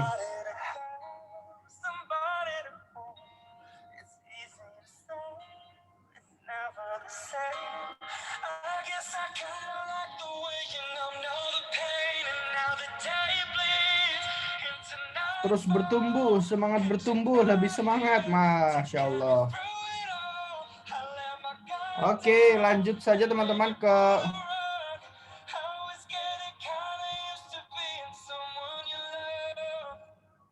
ada 2 pertanyaan ya. Nah, yang pertanyaan kedua adalah tema atau bahkan mungkin teman-teman udah dapat judulnya nih. Kira-kira teman-teman pengen dapetin apa sih pada Grow Me Class ke depannya? Find your DNA. Bisa nih. Beli dulu. Beli dulu. Tapi itu kita nggak produksi lagi. Kita produksinya nanti ada yang baru. Mencari teman bertumbuh. Ya Allah. Life after marriage. Waduh. Ini mah yang isi harus Mel sama Mas Ari, nggak bisa sendirian. Anit juga bisa, Anit. Survive di tengah pandemi. Find your passion. Productive planner.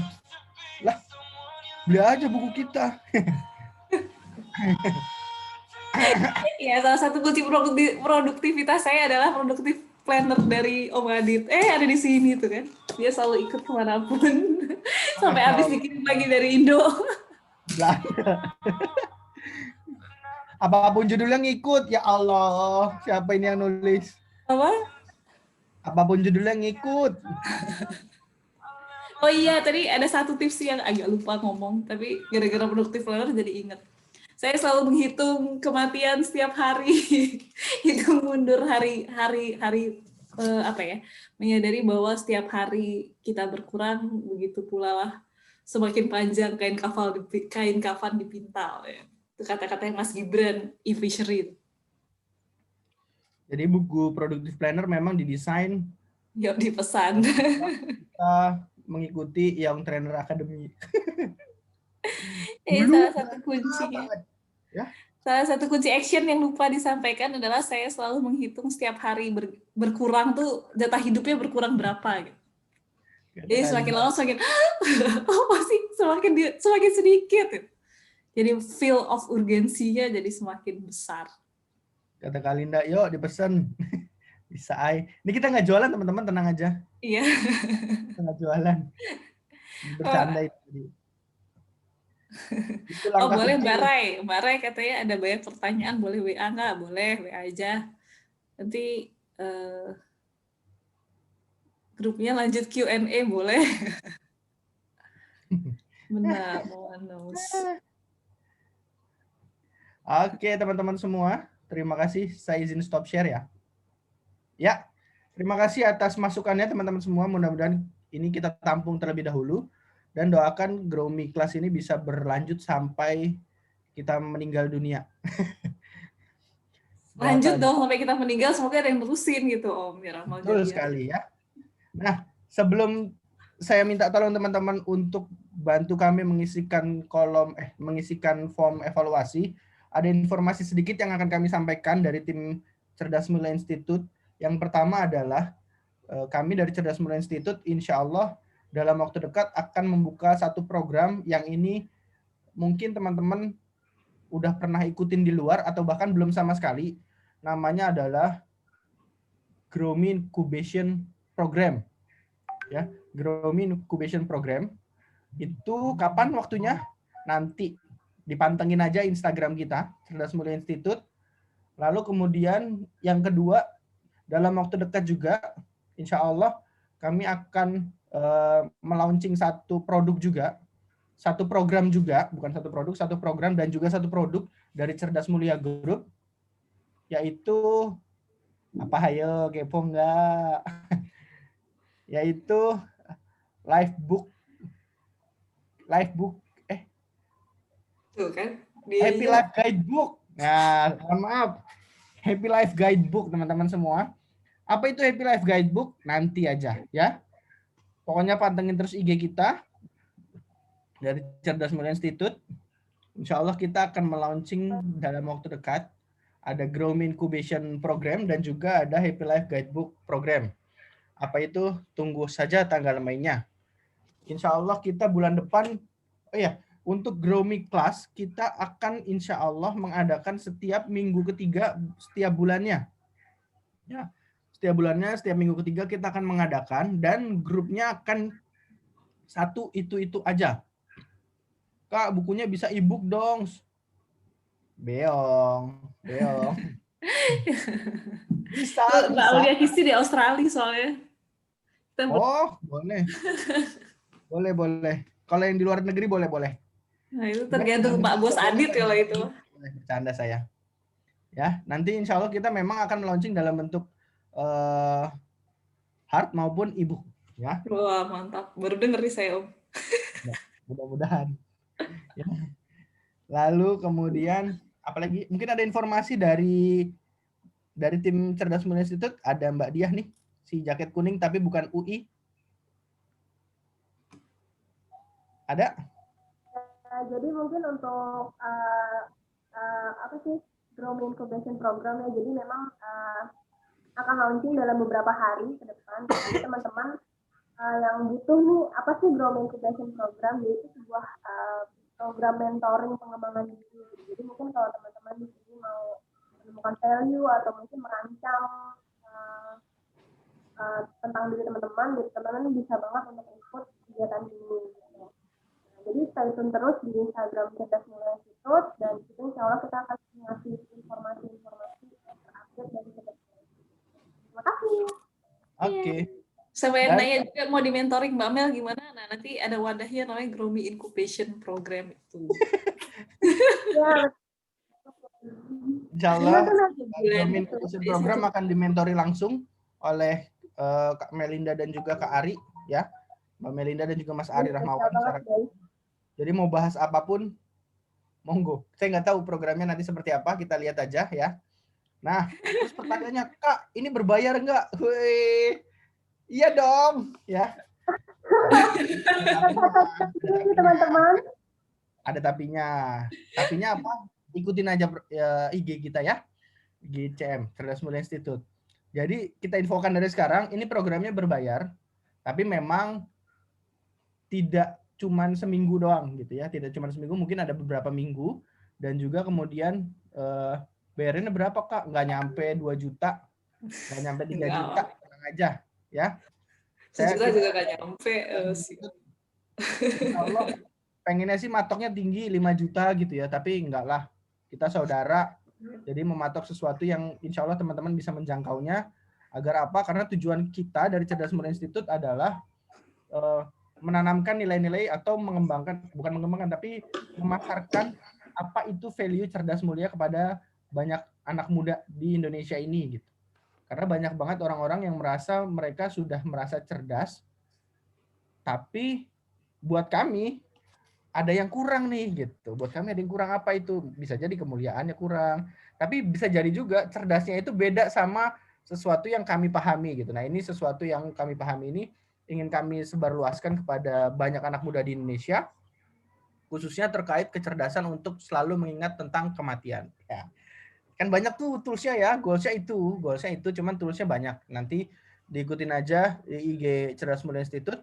Dan teman-teman semua silahkan boleh kok berikan saran dan masukan terkait, Kak, aku mau program ini dong di Cerdas Mulia Institute, diadain dong. Oke, itu masukan yang sangat bagus buat kita dari tim Cerdas Mulia Institute. Karena dulu kami 4 tahun yang lalu, 4 tahun atau 5 tahun yang lalu, atau 6 tahun yang lalu, bahkan saya lupa, tahun 2015 terakhir, kita dari Cerdas Mulia Institute mengadakan Young Trainer Academy yang tadi kita sebutkan, yang tadi saya sebutkan. Itu wadah untuk menjadikan anak-anak muda untuk bisa berbicara di depan publik. Tapi memang sedang kita stop. Nah, mungkin kalau teman-teman ada ide, Kak, buka lagi dong YTA atau apa namanya gitu. Monggo diberikan masukan, di DM aja di Instagram Cerdas Mulia Institute. Nah, tadi sesuai janji saya mohon bantuan kepada teman-teman. Bukan cuma teman-teman yang ingin bertumbuh, tapi kita pun ingin bertumbuh. Caranya gimana? Caranya adalah teman-teman boleh untuk memberikan evaluasi kepada kami tim Cerdas Mulia Institute. Sebentar, linknya saya berikan. Tunggu sebentar. Mungkin, nah ini dia.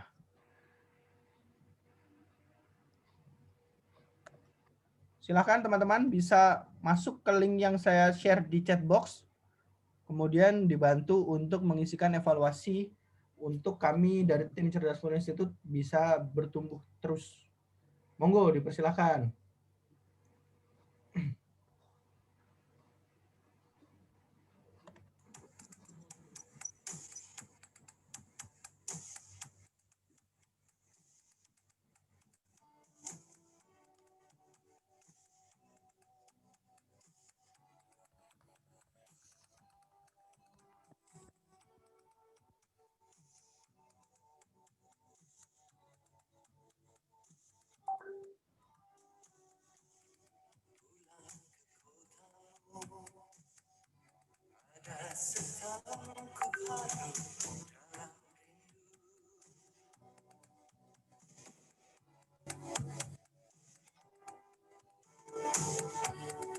Masih seperti dulu, tiap sudut menyapaku bersahabat, penuh selaksa makna.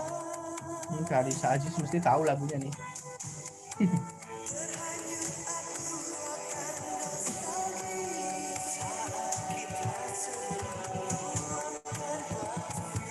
Masih ada waktu 2 menit lagi, silahkan.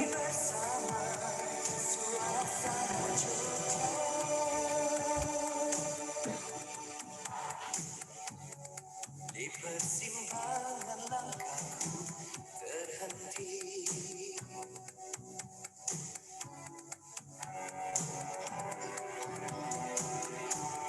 ramai kaki lima menjajakan sajian khas berselera, orang duduk bersila,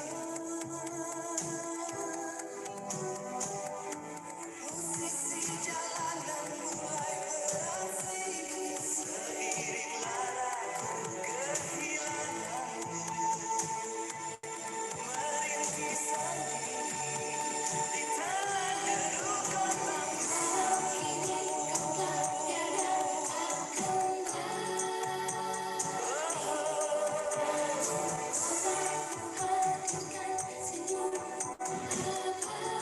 Silahkan 1 menit lagi.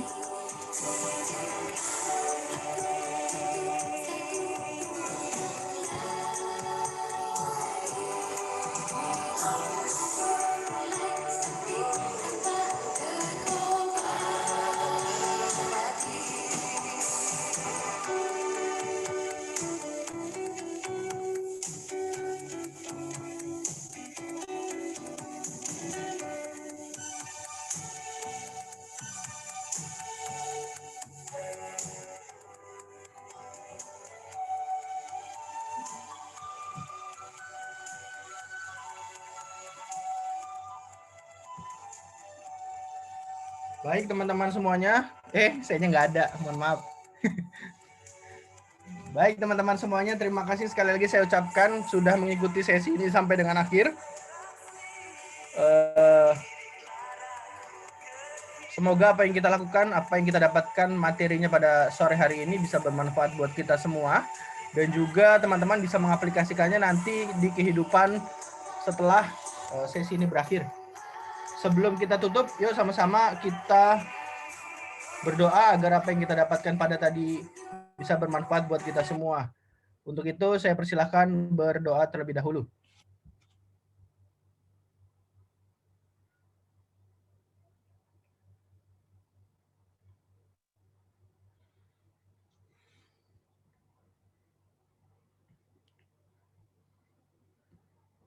Oke teman-teman semua, terima kasih. Saya sebagai moderator pada Gromi Class sesi kali ini mohon undur diri. Oh iya, informasi untuk teman-teman yang sekiranya, Kak aku mau dong jadi moderator gitu ya. Aku mau dong jadi moderator. Hubungi saja di grup ya, japri aja ke aku langsung nggak apa-apa. Atau Kak aku mau dong ngisi materi ini di Gromi Class, boleh banget ya. Jadi Gromi Class ini teman-teman semua terbuka untuk teman-teman yang sekiranya memiliki apa ya, hobi untuk bisa berbagi kepada banyak orang dan memiliki experience di bidangnya. Monggo disampaikan aja ke kita. Nanti kita atur waktunya kapan teman-teman bisa untuk share kepada banyak orang ya. Nah, untuk itu sebelum kita selesai, yuk nyalain dong videonya, yang bisa nyalain video. Kita mau foto nih. Sayang loh. Ya, dibuka dulu videonya teman-teman semua. Terima kasih Mbak Mel, Kang Adit ya, sama-sama Kak Nisa. Terima kasih Kak Nisa. Terima kasih semuanya. Yuk. Terakhir yuk, boleh nyalain videonya. Wih, ada Kak Siva Kolbi. Selamat datang Kak Silva Kolbi dari tadi ya, sudah hadir. Aku suka bingung ini Kak Siva Kolbi sama Kak Siva Syafira yang mana nih bedanya nih gitu. Karena ada 2 Kak Siva. Oke, yuk nyalain videonya. Sudah? Wah. Ada Kak Sultanul Mubarok. Ini kayaknya dari Sulawesi nih. Betul kan Sultan? So taunya saya nih. Kak Sultan dari Sulawesi. Dari Jogja, Kak. Wah, dari Jogja. Lagu ini tahu lah ya. Tahu. Yo, ini di tempatku ada 2 slide. Jadi silakan teman-teman bergaya bebas. Dan bergaya bebasnya sampai nanti ku bilang cukup. Siap. Gaya bebas 1, 2, 3. Slide 1, slide 2, tahan. Saya nggak tahu teman-teman ada di slide berapa. 1, 2, 3. Oke. Oke, teman-teman semua, terima kasih sekali lagi saya ucapkan. Kami dari tim Cerdas Muda Institute mohon undur diri kalau memang ada kesalahan dari kami, khususnya saya secara pribadi, mohon maaf. Kurang lebihnya mohon undur diri dan mohon maaf. Assalamualaikum warahmatullahi wabarakatuh. Waalaikumsalam warahmatullahi wabarakatuh.